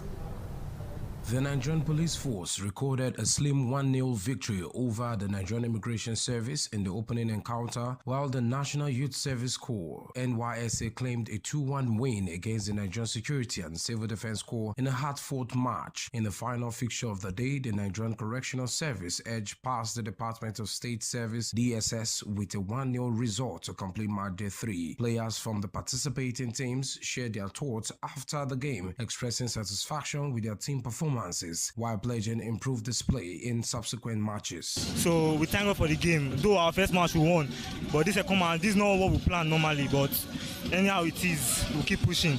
But for our next match, we wish we'll do more better so we can be able to qualify and move forward. From the first second to the last minute, we should give our best, 100 over 100, no stepping down, always raising the bars up. Reacting to the day's action, Executive Director of Finance and Administration, ITV and Radio, Lady Celerina Ojomo, applauded the standard of play so far, describing the competition as well organized and highly competitive. So far it's been more than we expected and a lot of surprises from day one, but we are still waiting and we know that the best team will win in this tournament. With Match Day 3 wrapped up, attention now shifts to the next round of fixtures as teams regroup and fine-tune strategies in their quest for honor in the third edition of the Kada Unity Cup 2026. From Benin, Solomon Aino, ITV News. And that report wraps it on ITV News for this time. Thanks so much for watching. I am Harry Igboje. TMI Socials is up next. Good morning.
ITV, certainly the best.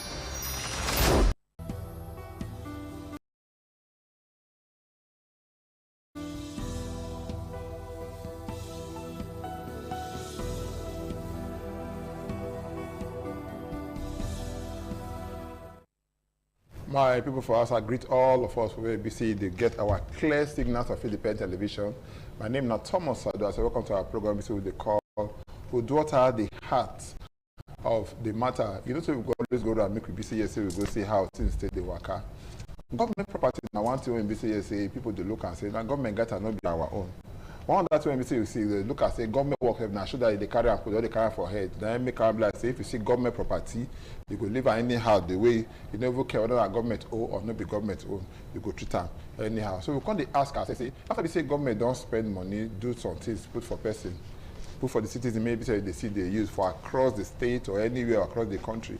Why go be some people still go outside those kind of property when we say don't build, where take taxpayers money to build, they go still go they destroy them, they vandalize them, and the rest. These are the questions where we say we ask ourselves. Then because when we say we go out, we go bring people there. When we say we know that the day in charge of all this, when they can't talk to us, waiting they happen to government property for across the country and even for our state, Edo State, that one really concern us. That makes us when we go out, we go bring the person when we say they in charge, the committee when they in charge, when they call Public Property Protection Committee, when we say they call protection of government property before the chairman, he did with us here, when his name be Honorable Kolos Eugene Ebeluobo. That's your name, you call away from me. Ebeluobo. Ebeluobo. It's a very short. The name long enough this month. Okay, what you do about that? Be the meaning. No, see, what it means is that a native doctor not be God. Okay. Welcome to the program. It's a pleasure meeting you, sir. No, unless you go school, we not know to speak grammar here. Okay, well done, You go bring the grammar come down. I'm PG we take the communicate because of the kind of people when we deal with. But what I say yes, you can't speak grammar for me now. No vex. You know, so you tell me say I did for television. That's the way I start and well. Okay. Well done, sir. I want to make you say we start like this. Government property and personal property. How come be say government your personal property? Now be say people they like to they protect past government property. I want maybe say we start from there. Okay. You know, say government personal property now your own. But our people don't know. Say even government property now our own too. Okay. Now we gather get them. Now one person gets personal property. But government property now even people when they Nigeria when they diaspora, they are obodo imbo, they be part of the owner of that property. So now everybody gotta get them. It's just because say now say let's assume and say one primary school go there for Ekpoma. Now government property. The man went there here when be a those state citizen. He joined all that primary school that is owned by those states.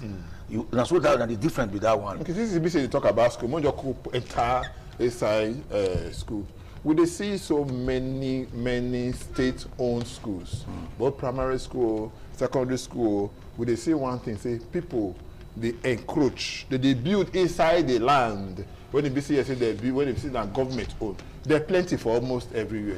So much so, say if we even one day for Esa land, for Joel secondary school, they will build hotel for inside that cavity. When they go back, now they go back here, go they cut the land, they give private people. Not be where they cut them. You see, if you leave something, you not take care. If you get something, if you talk, if you get what you call a rag, who not get them, will take and clean and throw them. Okay. You understand? I do with you. For quite some time, you know, they're not gonna get who they take care of this property. But this government went past for like this and after Oloye, so nobody they take care. Nobody who they tell you what you go do for there. So people will just wake up, they will just encroach, enter, begin to anything when they like. Sote, that one they talk. So person go build hotel for inside hotel, not even hotel, say where they see Ashawo, go build them inside secondary school. To the extent the principal they tell her they become they beat the principal, tell her say no go carry and come. Later even they sell it go for that place. You know understand? When we just enter power, like that one when you mentioned, so in short, now His Excellency when God go bless, and call me one day tell me say this is who the information when they get for this place. We quickly run go there. We go there, we meet the hotel, we meet the owner of the hotel. Now I look and say, guy, this one not go let me do. Now my time school day inside there. School day, you know, opposite the public feed. If you watch most of the videos, the woman can't talk say that the children go class more, they go from back come out, go from the back of the hotel enter, go they sleep with women. Can you imagine? You understand? And I book them, we'll send our children go there, go learn. And our people, the aid those people, you can't imagine. Even the John Wizard of that place called me when we arrest the man. The arrest him, we want to persecute him. He said, no, make we leave him. Say, no mistake, we could just take him. I said, Mama, Baba, you know what they talk so. This school does not belong to the people of Ujole alone. Now the whole Edo State citizen, now they get him. So we can't tell them, say, okay, no, this matter is bad for. I not be only there. You can imagine last week here now, and I know say we are not even hear about this one. Adolo Primary School. If you watch them, you know. For Ogbawa here. No. Adolo Primary School. It did near Edopolo. Okay. For New Benin. For New Benin. For Costain area. Yeah, the day before. Okay. Inside the Adolo Primary School, one man just carry a secondary school. Yeah, I know. Say for some time now, people not going to go to secondary school again. But if you see the house now, red roof, meaning if there's a school there, now government get them. You go let government take and do within they want use that, then their own. They decide to say okay, they want to go rebuild the school. The part of the school where remain, he first and join the house. He dey inside compound. I go meet her, ask him. He said, "My father give the land to school that time." I said, "You know, even though they talk so." Who give your father power and say now get the land? The government they give government they give land to person they give land to government. So those people now, you know what thing this governor can't really do when me like. If you go down Obasuyi, I don't know, Obayanto 2. Yeah, that's on Upper Sapler Road. Down. The school get principal. It get teachers. During the holidays, people can go remove the roof. You know where they have that welding school, people go remove the roof. So because people remove the roof, people can't tell us okay, make government can't talk fruit, so that before they will allow the children, they can't go make the children, so that they will feel the parents. Before you know, the community just sell the school, sell everything. And somebody buy them. Yeah, somebody buy them. So they can't begin. So the school now, what you come up to the school now? No, I don't reclaim them back now. No, you don't reclaim. The state government don't reclaim them back. Your personal property now. No. Now state government reclaim on behalf of the state. On behalf of the state government. I'm there. If I say I reclaim, I'm representing the state government. But you know, fee say yes, people they encourage this play because it gets some fundamental to what people are supposed to do. Which one? Because when we they grow up that time, make go primary school and a public school now make go. Yes. You know, fee say yes, by this time supposed to do perimeter fencing around the school. If you watch because if you know fence the school, if you know now you talk and say if person get property, cloth in treat them like rag, other people go use that. You know, fee say yes, say these governments now they not treat this property like their own. Now make other people go to use it. Yeah, many schools. If you watch them, they don't do perimeter fencing for so many schools. For this administration, God will bless the governor of Edo State. Immediately we started. Any school they encroach, if we take them back, we'll go tell them. He will tell either the local government they swing into action or the Ministry of Education quick they will begin first. For example, Uyele Grammar School for the same Ekpoma. That Uyele Grammar School, in short, we meet say Caterpillar don't put inside the school, they don't begin put layouts, cut the school. We drive their command there. When we came back to Benin, we never go meet them. He watch them. Because you see the governor, so they take in time, they check on everything they go on. As he watch them, the next day he tell them, say, they go begin fence the school. And as I talk to you now, the school is intact. They don't begin fence. So many schools like that when we don't take back. You see, you get when government say they do something. If person get hand for kidnapping, they bring the house down. Yes. If person get hand for courtesan, they bring the house down. Yes. This one, now man take you go back to Ojuele Grammar School, or secondary school there, when we say they for this thing. When I go there now, say Ashawo quarter they side the school. Why they not bring that one down? And they tell me now, say whether we like them or not, they tell me say you tell me now, say the people went there for the area, call they beg una. The best government, so now live there. So now our person. Wait first now. So now our person, now this person be. You know, if you say you're not a human being, they say they don't become part of the damn chop soup because soup chop like that. Maybe the right person never come back government. If the right person come back government now, you know, if you say that place they go see liver. Now make them say these things, they stand there till now. No, it not be the way you look. So why they not bring them down? Make I explain something to you. Now, when we started, before us, people when they go do this office before us, they do like book a court and deal. Okay. So they no get law. There was no law back in the office. So me not even seeing. I was like, come. I just start to do my own. They go. Within 3 days, within 3 months when I enter office, I can't get 28 case for court. Government, I can't bring lawyers come for us. Now, those lawyers can't tell us, say, no, you know, the so supposed to do, and they supposed go House of Assembly, go enact law. From enacting law, government will come sign the law into this thing. So now, so governor take do. The law, they signed them about 3 weeks, about 2 months ago. Now they signed the law. the government can talk, okay, so and so this committee will come be now. They brought a GIS, building control. We have our lawyer. We have our own court 5, headed by a judge. They give us lawyers. They give us our own police. Now, part of our police that you see when they follow us just now. So it not be like as before when we just wake up, do this thing. So that's areas. What we have just done now, like today I had a meeting, I get meeting with my people when they work together. Government bring about 5 agencies together. When I can't be chairman. They bring people for those agencies when they know about land, know about everything. When they fit it for government and this thing, come make me chairman. What we can't do now? All those cases when we get, when we be they go court, when they take court, they revisit all the case now. So that house now they will bring them down. They can't, you know, if you did there. Some schools did now, like let me permit me make I not deviate small, make I tell you one example of what we talk go do now. For those local government, some people go inside, go build houses. The chairman house there here, they go build for a house. That is, they go select the house, select the remaining land for inside local government. They go sell them. They go, so houses were mixed. They mixed with local government structures. Okay. As I talk to you now, we fence the whole this thing for inside the local government, because now where person see it, now there they collect them. I see the last government, whether we like them or not, the last government come the other time. He enter Testami Road. Technical College Road, and see one big land for the left there when we say they by Holy Rosary Junction, for that when we say the Koda School, when we say the Yoba you see that place there now. Government, this last government say now government gets that land, and they go around fence the place. Around say until when government ready to use that and take work, government going to do what they want and take do. The land is still there till now. You know, it fence around. Nobody goes there. Even we hear that I say hotel, this other place and everything for that massive land. It fence around. Now they immediately talk about the issue of fencing.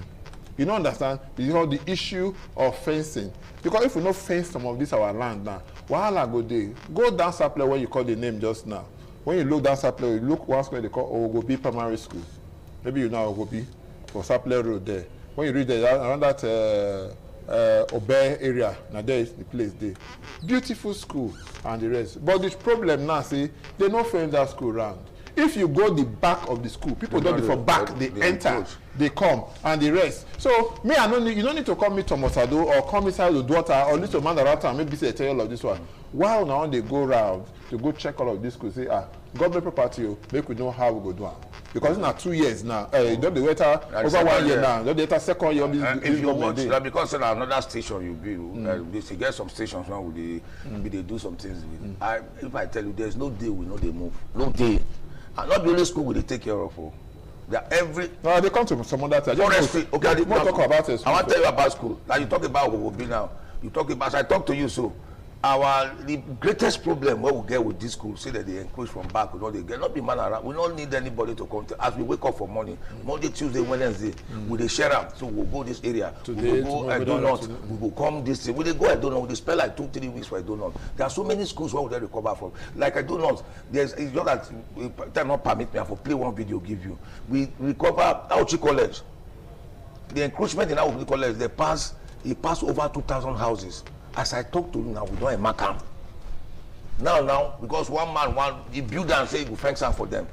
Governor don't send us go there. They want begin. We go fence everything for inside because they knew even when they went to Edo GIS, they not give them. They don't give the approval. CFO. They will begin build them. When we begin to mark their houses, they say no. The fellow say it will happen, but this one will turn to public. As one say, when you know, say you postpone. Don't take your hand, postpone the evil day. So there are so many these things where they don't encroach on, we don't catch back, where we don't get back. When government the thanks they go.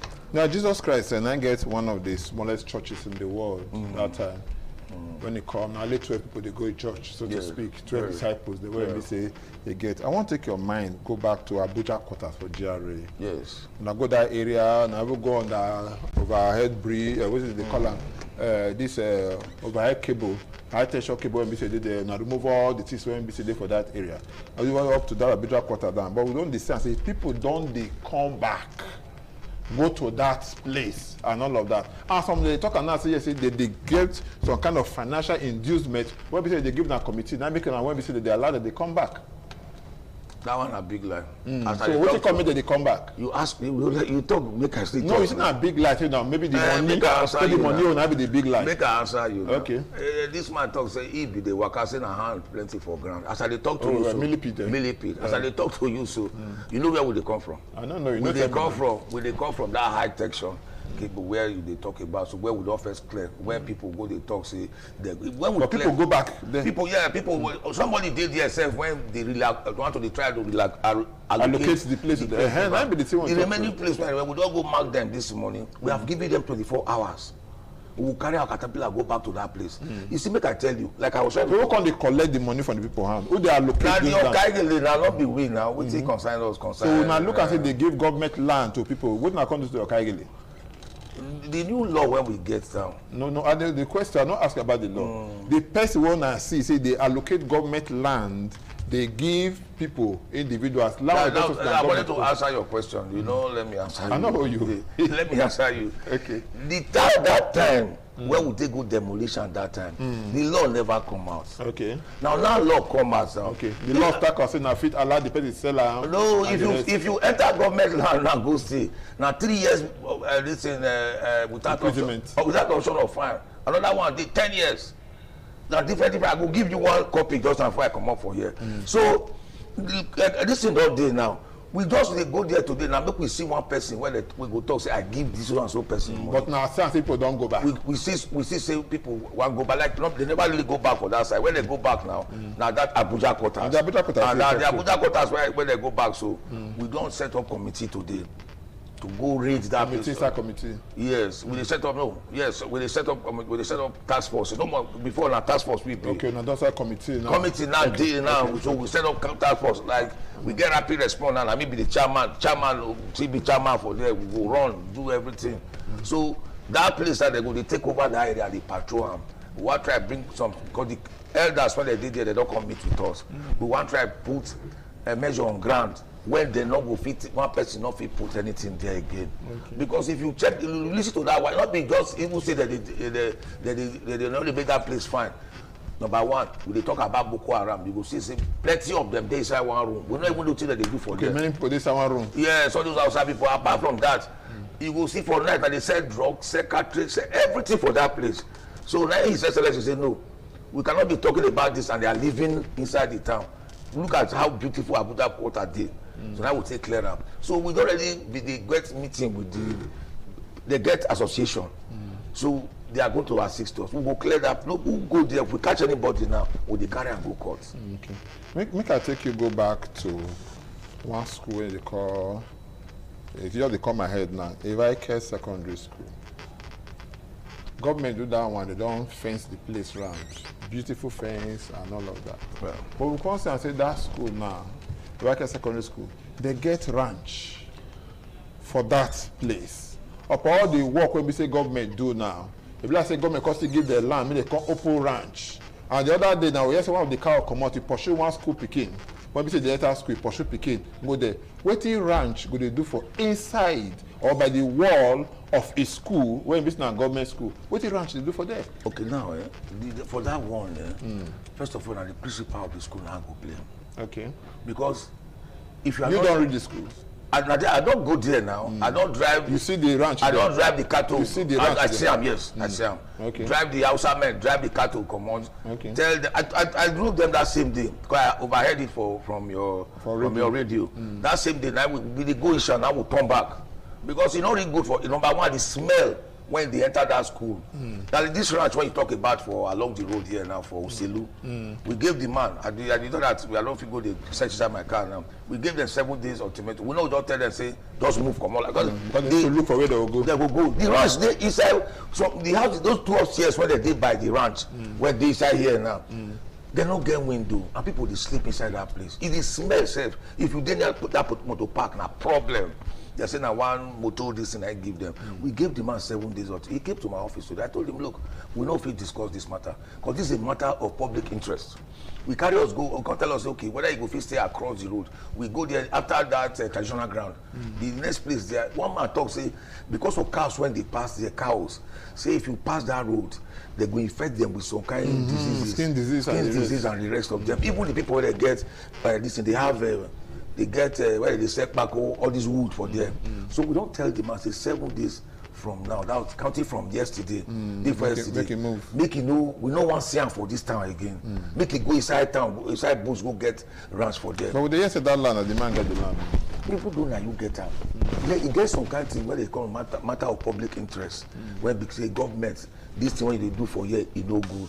Like there's one land for here now when I go check one time. The land, people be want use and do poultry. Government tell them, say, don't just tell them, say, you don't fit do poultry for that place. Government not go agree. Government not say make you not use your land, take do another thing. But because of other people, because if anything break out, disease break out today. Now the government of the day, now you go affect everybody. One person will carry one thing for Ebola now, one person for start now. You know how many people Ebola kill now? So we they help them to protect all those things. We they do them. They are like, in short, it's not because time no day.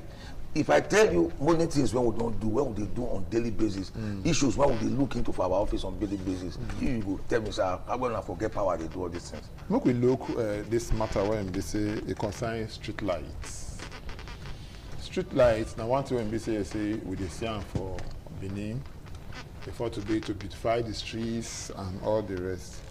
But my challenge now, they say most of these street lights now, we know they see them again. We don't talk about whether they work or not. We talk about the carcass will remain there. Yeah. We know they see them again. With the fear now, say all these people when they do iron condemn, when they beat this, they shake your head. When they beat this is the follow body. Before you notice the happen, you go see there for road.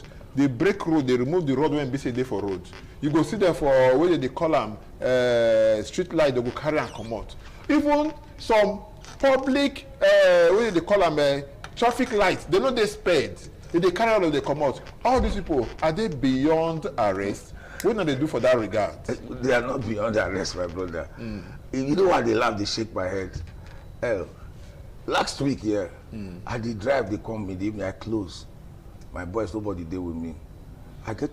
I saw what was happening in that road where the governor just they tie, they go for Sapler Road. So the road where they were put for this thing, they want to connect this thing. They never that could they poop the road.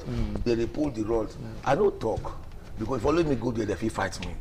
Now I go back. I call some of my boys, call the police when they're on duty. Some of our police they stay here. They come. All of them when I carry all of them now. The case, we want charge and go court. All these things. But all the boys see they for streets. They're plenty now.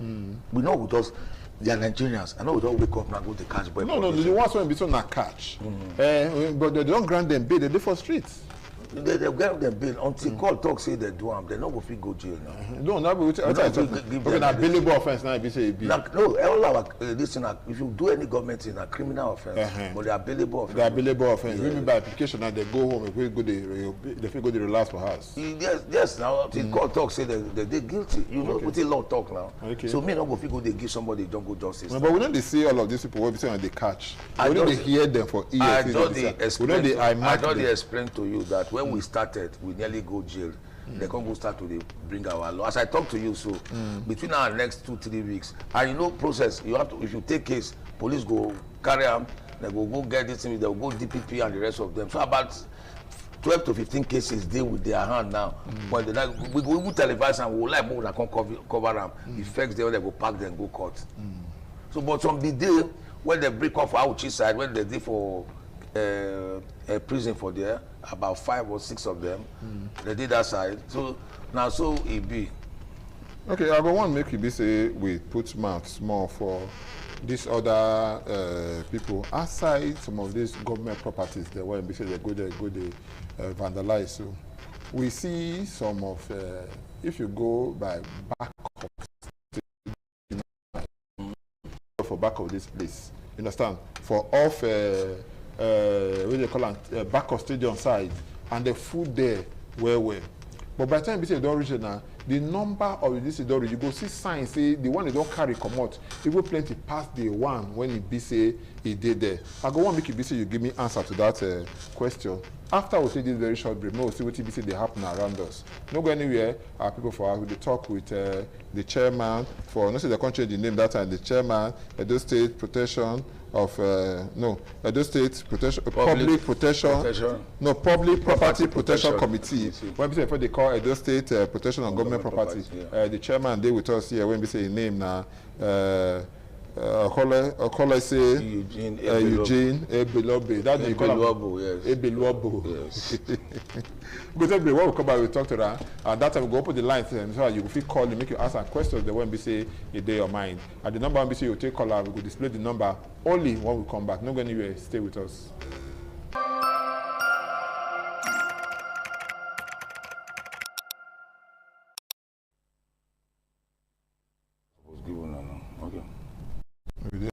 We see there for the program, and the program when we say they watch now. What are the heart of the matter? And they reach you from independent television when we say they watch us across the globe. We talk and say we there with our brother Honorable Colossus Eugene Ebelobo.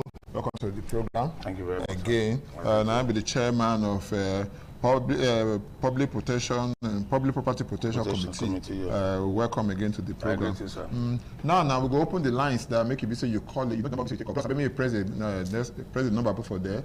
08077.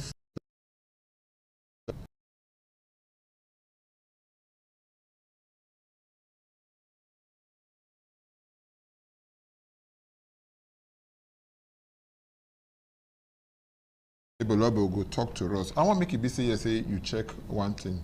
Two things that now be say what they see. You see all the people that want to be say they do real estate and the rest. They go inside they buy plenty land these days and all of that. We even hear up to the extent they say land when we say government reserve. They don't even encroach and they buy, they sell them. Community they sell them and the rest. And even some land when we say government even reserve. Say mean that they use them for farming. They cut them for areas. This is not farming area. This is not government reserve area. But if they go there, they vandalize them. Not be vandalize them. They encourage to them. They build.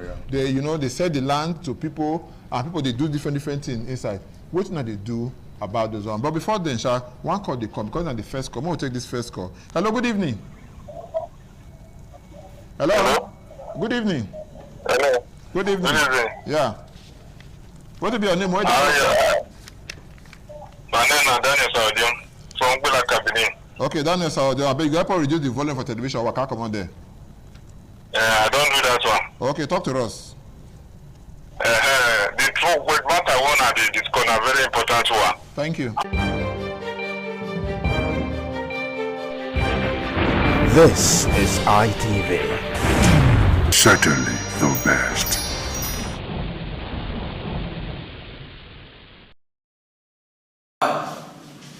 Once again, welcome to this fitness show on ITV this morning. I'm Gato Destiny, aka Man of Steel. Already, I've introduced us to the use of cardiorespiratory exercises, otherwise known as aerobics. This morning, once again, we want to take another variation of the aerobics. Thank you as you watch. We will be stretching first, of course, otherwise called the warm-up, which is very essential and necessary in every workout. Afterwards, we'll do a cool-down. 1, 2, 3, 4, 5. Inward please. 1, 2, 3, 4, 5. Outward. 1, 2, 3, 4, 5. Please return that. This. 1, 2, 3, 4, 5. Inward. 1, 2, 3, 4, 5. And outward.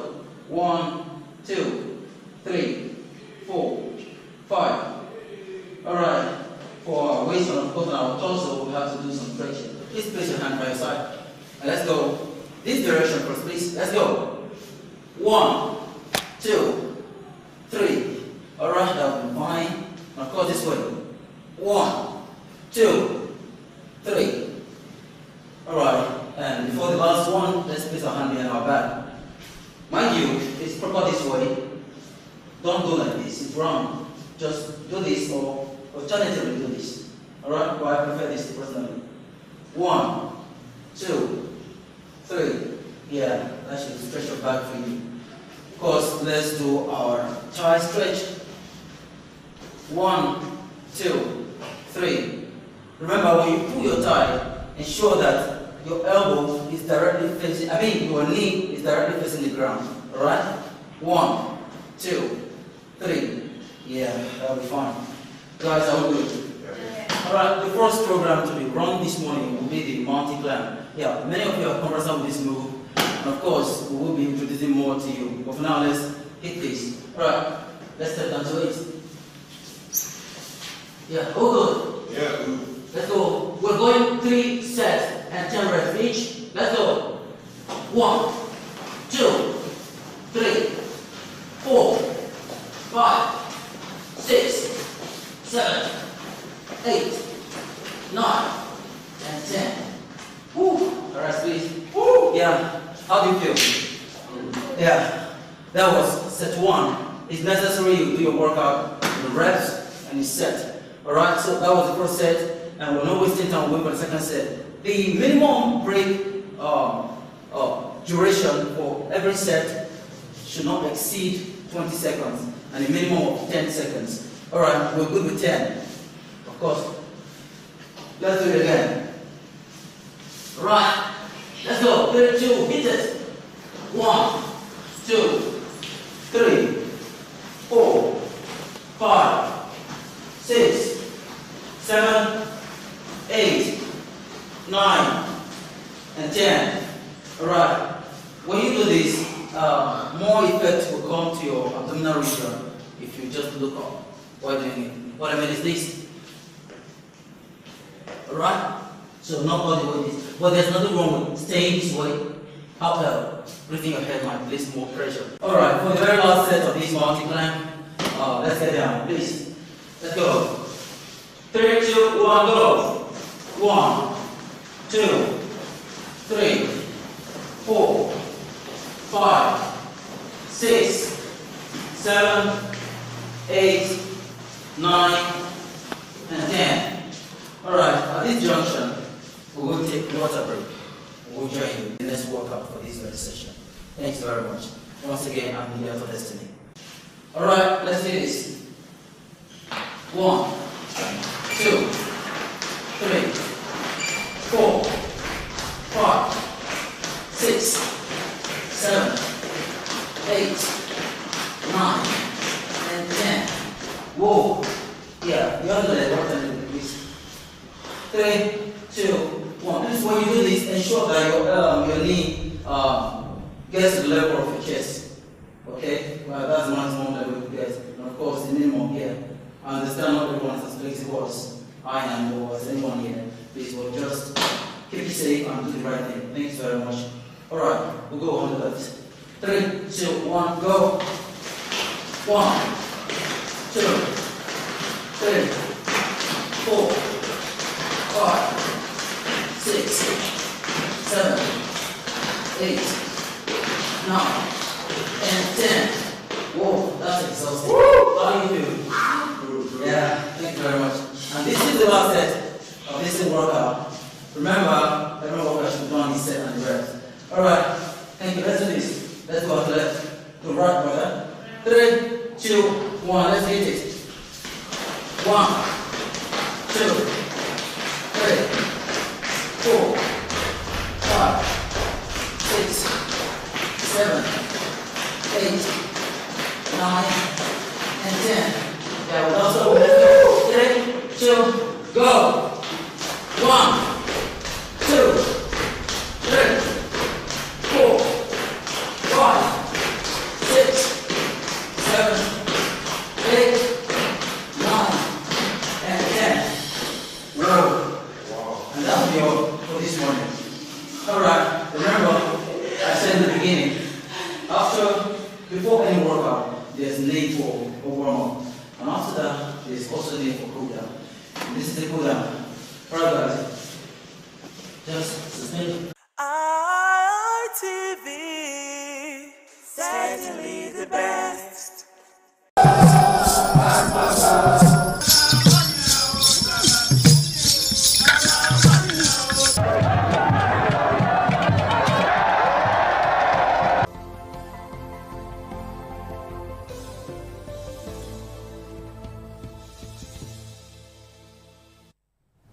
A very beautiful morning to you, and thank you for joining us on the AM News on ITV. I am Lawrence Osifo.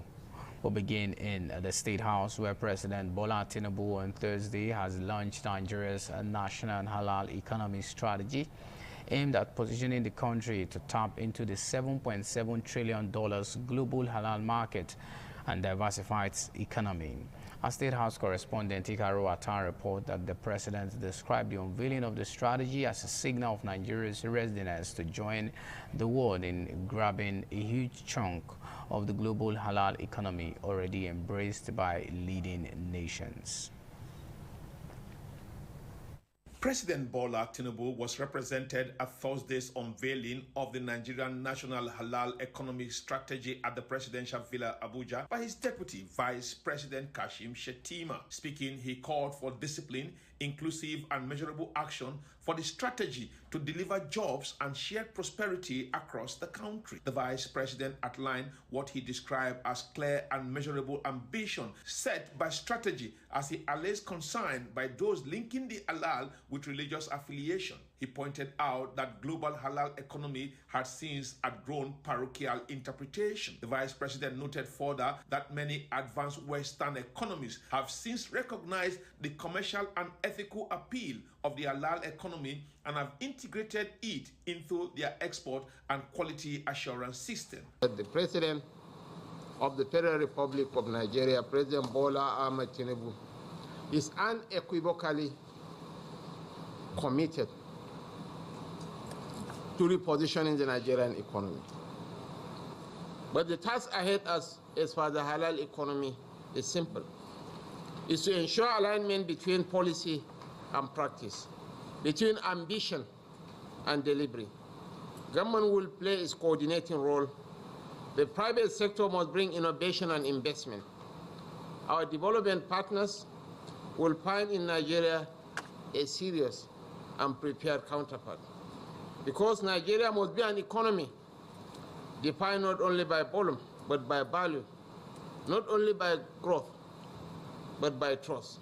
Speaking on the unveiling, Chairperson of the National Halal Strategy Committee and Minister of Trades, Industry and Investment, Dr. Jumoke Odowole, stressed that what the halal strategy has done for Nigeria is to position it among countries that export halal-certified goods across the world. She assured that as chairperson, her ministry would deliver on the objective of the strategy for the prosperity of Nigeria. From the Aso Rock Presidential Villa, Abuja, I'm Ikaro Atta, ITV News. The Independent National Electoral Commission, INEC, has registered 2 new political parties, the Democratic Leadership Alliance, DLA, and the Nigeria's Democratic Congress, NDC. INEC Chairman Professor Josh Amokbiton announced this on Thursday at a meeting with leadership of political parties in Abuja. As political correspondent Joseph Kadri reports that the commission invited Senator Nenadi Usman to represent the Labour Party and Abdurrahman Mohammed to represent the People's Democratic Party, the PDP. Tally stakeholders meeting with political parties drew the attention of several parties' leaders, including Abdurrahman Mohammed for the PDP and Senator Nenadi Usman for the Labour Party. Speaking at the meeting, INEC Chairman Professor Joash Ambuton SAN disclosed that the Commission screened over 100 associations that applied for registration as political parties, but approved only 2 that met the stipulated requirements. He laments that the internal crises in some political parties are affecting the Commission's ability to effectively discharge its responsibilities. You recall that the Commission received a total of 171 letters of intent from associations seeking registration as political parties. The associations were assessed in line with sections 222 and 223 of the Constitution of the Federal Republic of Nigeria, as amended 1999 as amended, sections 75 and 79 of the Electoral Act 2022, as well as clauses 5, 2, and 5 of the Commission's, that's INEC regulations and guidelines for political parties. But out of these 8, only 2 qualify for final assessment and verification of due compliance with the Constitution and the Electoral Acts. After due consideration, only the Democratic Leadership Alliance was found to have complied fully with the requirement of the law. Speaking on behalf of the political parties, IPAC Chairman Yusuf Antali urged political parties facing internal crisis to take advantage of the committee's alternative dispute resolution mechanisms. IPAC is aware of leadership disputes within some political parties and urges INEC to be guided strictly by the constitution of the respective parties when addressing. From Abuja, Joseph Kadri, ITV News. In other states where the governor of the state, Senator Monday Okpebholo, has expressed satisfaction with the level of work and progress recorded at the ongoing construction of the Ramat Park flyover at Ikpoba Hill in Benin City, as well as the erosion control measures in the area. Governor Okpebholo, accompanied by top government functionaries, stopped over at the project site on his way from Udumi, Uwesa, in Irua, in Eastern Central Local Government area of the state, where he hosted a 3-day strategic leadership retreat for civil and public servants in his administration. Government House correspondent Kingsley Uchegbu has more. The visit forms part of Governor Okpebholo's routine inspection of key infrastructure projects across the state aimed at ensuring timely delivery and quality execution. The governor was conducted around the project site by the project manager of China Civil Engineering Construction Company, the firm handling the project, Mr. Lee. The governor's visit generated excitement among traders, residents and motorists who expressed satisfaction with the speed and quality of work at the site. Addressing journalists from the deck of the flyover, Governor Okpebholo said he was impressed with the pace of work, stressing that the visit was to encourage the contractors to maintain momentum and seriousness until completion. Well, it's our normal routine check, just to see what they are doing, and for them to know that we are serious, for them to also buckle up. They are doing a good job. You can see they've started backfilling. So by the time they cast this span, they have already cast some spans there. So which means the job is almost at the point of completion. And that's exactly why we have lined them up. Some traders at Ramat Park also expressed appreciation to the governor for initiating the project and for closely monitoring the contractors to ensure timely completion. So happy I'm still doing this thing in my time. Look, if it's only this flower that is giving us. 10 years back, we in a bush, but today na express. Baba, he deliver us up inside the bush.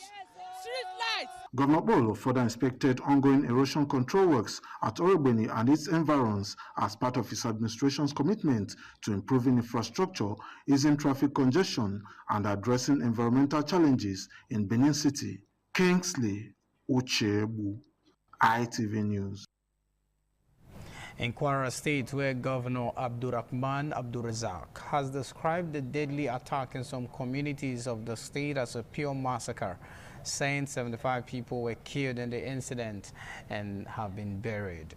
Governor Abdulrazak disclosed this on Wednesday night when he visited the area and the palace of the Emir of Kaima, Muazu Umar. Deborah Ogbaifun files in details. The governor of Kwara State, Abdurrahman Abdulrazak, arrived at the palace of the Emir of Kaima, His Royal Highness Muazu Umar, after hours of road trip to the affected local government to get first-hand information on the deadly attack. Addressing the governor, the Emir of Kaima, and the chairman of Kaima local government area, Abubakar Daladi, said the attacks were carried out in two communities, Guru and Noko, of Kaima local government area of Kwara State on Tuesday night. Where we say about identify 75 people already buried, and those who have been taken by their religious faiths and their tribal things, they are not part of those things. All the shops by the roadside were all vandalized, were all burnt down. The vigilantes who are seated in their office, numbering about 10, 12 of them, they tried to shoot them, the gun didn't penetrate them, they pushed them into the office and burned those young men into ashes. Governor Abdurazak, while condemning the attacks, said it was a pure massacre and commiserated with the families of the victims and the affected communities. He explained that the Muslim communities were targeted by the terrorists for resisting perverted terrorist doctrines. Citizens here resisting the sort of ideology that is alien to them. 75 have been buried. I short of words. Meanwhile, President Bola Ahmed Tinubu has deployed a battalion of the Nigerian Army to Kwara State. President Tinubu said the new military command will spearhead Operation Savannah Shield to checkmate the barbaric terrorists and protect defenseless communities. He condemned the dastardly attacks which were carried out against the villagers who had rejected the jihadist ideology. Deborah Ubefun, ITV News. Residents of Okabetu, Ebonika, and Iowa axis have renewed calls on the Edo State government and security agencies to intensify security in the area, following the kidnap of 9 members of the same family on the 2nd of February 2026. The victims, including a nursing mother, her baby, and 7 other children and adults, were allegedly attacked along the Okabetu Iowa Road off Benin Akure Expressway in Ovia Northeast Local Government Area of Edo State. As our crime correspondent Jolade Ojo brings us details. Tragedy struck again along Iowa axis on Monday as gunmen suspected to be kidnappers attacked the Lexus 350 vehicle conveying 9 members of a family along the Ekabetu Iowa Express Road. Chairman of Ekabetu community, who spoke on condition of anonymity, said the family, comprising a nursing mother, a 2-month-old baby, and 7 other children and adults, were returning from school when they were attacked. He explained that the nursing mother and her baby were initially spared as they were found at the scene, while the other 7 family members were taken away by the assailants. Joint efforts by community members, vigilante groups, and police operatives later led to the rescue of 3 of the abducted children, leaving 4 others still unaccounted for. There was nothing we could do because right from the beginning we have been crying about the atrocity of kidnappers. So even last 3 months, they came to this community too. We apprehend one of our boys. Fortunately, that one I escaped them. That was the day they still went to Ebonika to pick one pastor. Community members appealed to the government for urgent intervention, saying residents now live in constant fear. The government should draw attention to this place. This road, as it is now, it's an express. At times, too much of our persons, they are afraid to go to the road when it's almost around 6 or thereabout. So the thing is that police checking points, they should empower them. We are using this opportunity to appeal to the government. They should come to our aim.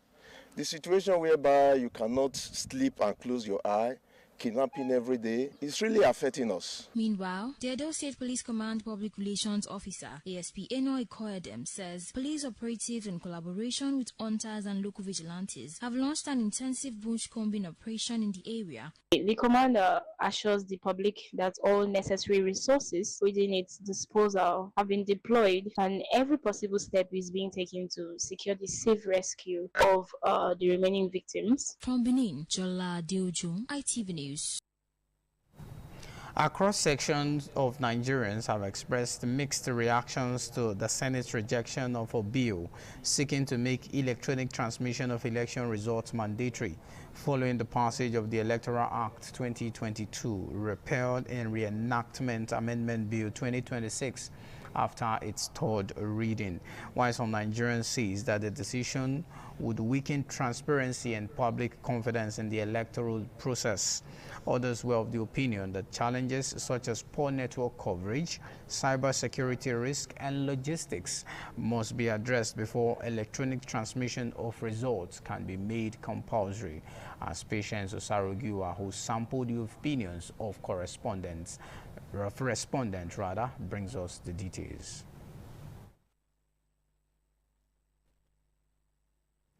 And the details of that report will be brought to you in our subsequent bulletin.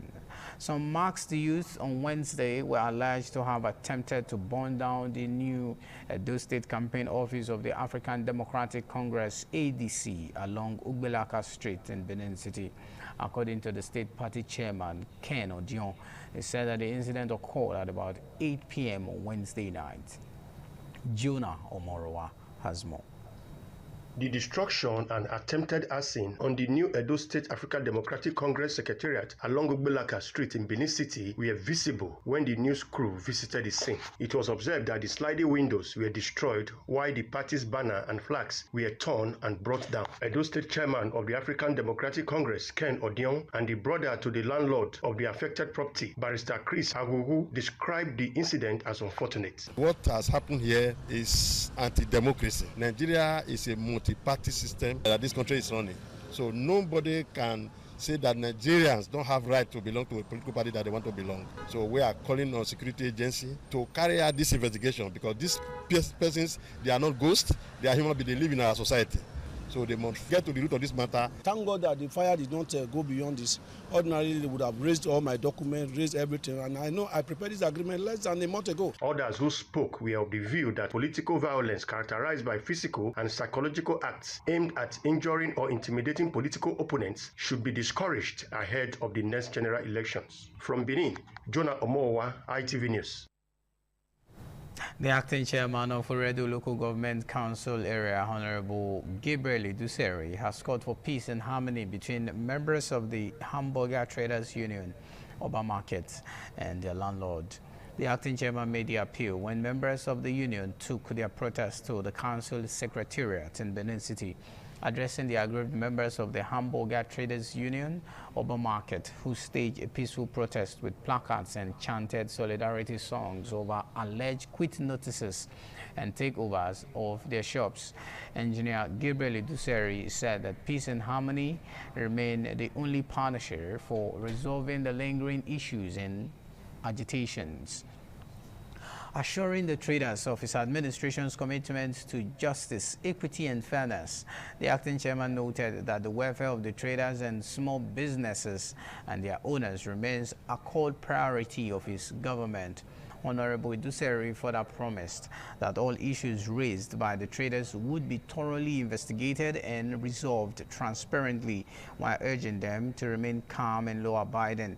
The engagement ended on a peaceful and hopeful note after extensive deliberations, as the chairman listened to the various demands of the traders, who noted that the lingering dispute poses a threat to their livelihoods and economic stability of their families.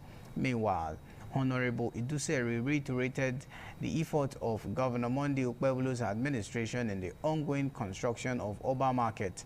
He called on the traders to support the government's good works by maintaining peace and allowing the contractors to carry out the project effectively for the benefit of legitimate shop owners. The member representing Oredo Federal Constituency at the National Assembly, Honorable Engineer Esosa Yahweh, has emphasized the need for hygienic area to be provided for slaughtering of livestock for human consumption. The federal lawmaker made the statement during the inauguration of a renovated ultra-modern abattoir equipped with solar-powered borehole, toilet and bathroom facilities, and a standard slaughter slab, and a 10 kVA generator to guarantee uninterrupted operations. The report is presented by Efosa Nwangwe.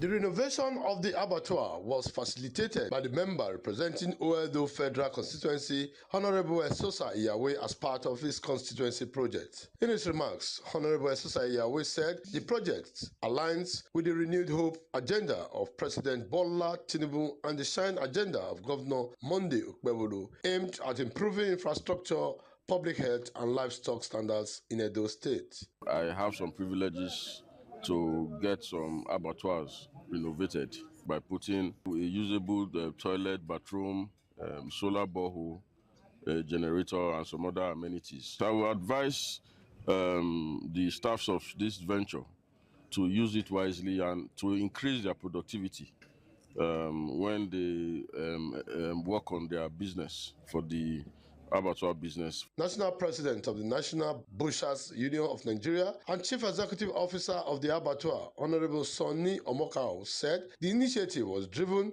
by the need to ensure livestock is processed in a clean and hygienic environment. He noted that this was the first time butchers in Edo State will receive such benefits from a lawmaker. I will assure him that we'll make good use of it, we'll maintain it. And it's not just about providing meat for the public, hygienic meat. Edo State Butchers Chairman Ikpawosa Ori praised the facility as the first of its kind and commended the national legislator for the development. It's a new innovation. So we have not seen it before. So we want to say thank you to Honorable Esosa Iyawe. The highlight of the event was the formal inauguration of the facility by Honorable Iyawe amidst jubilation by members of the Butchers Union. The newly renovated abattoir is located at Ogiso Street off Ikpoba Slope, Benin City. From Benin, Efosa Wangwe, ITV News.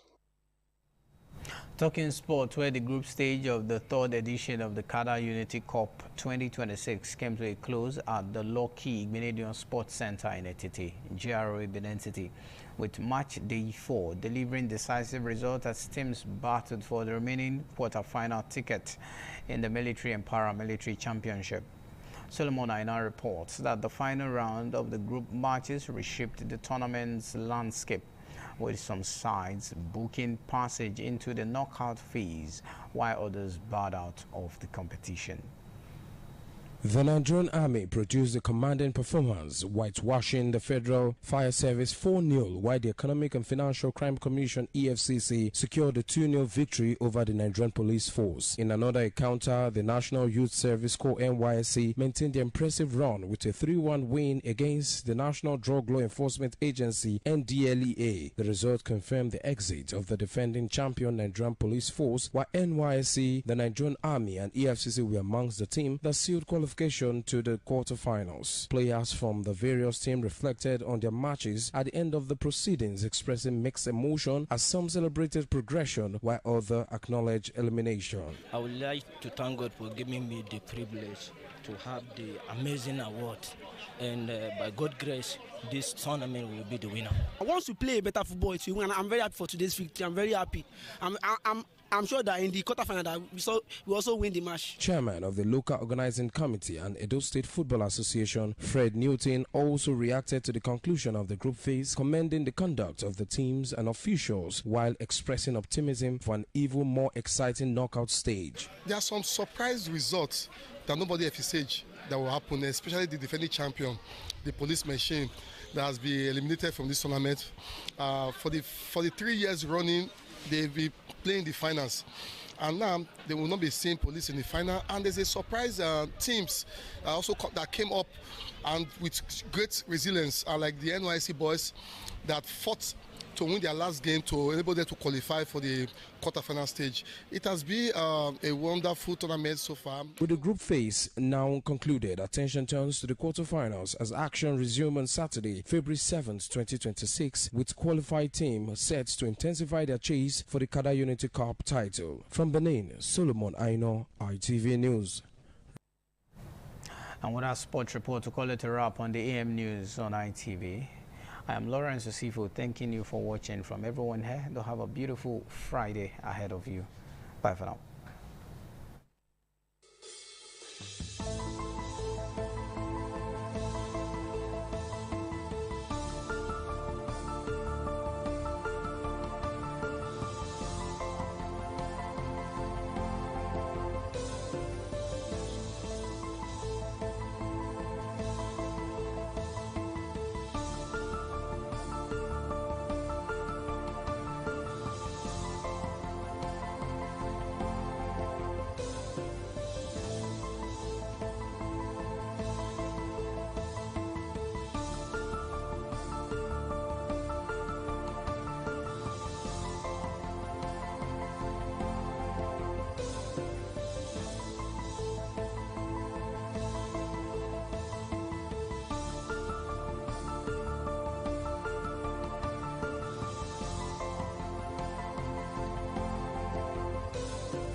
ITV.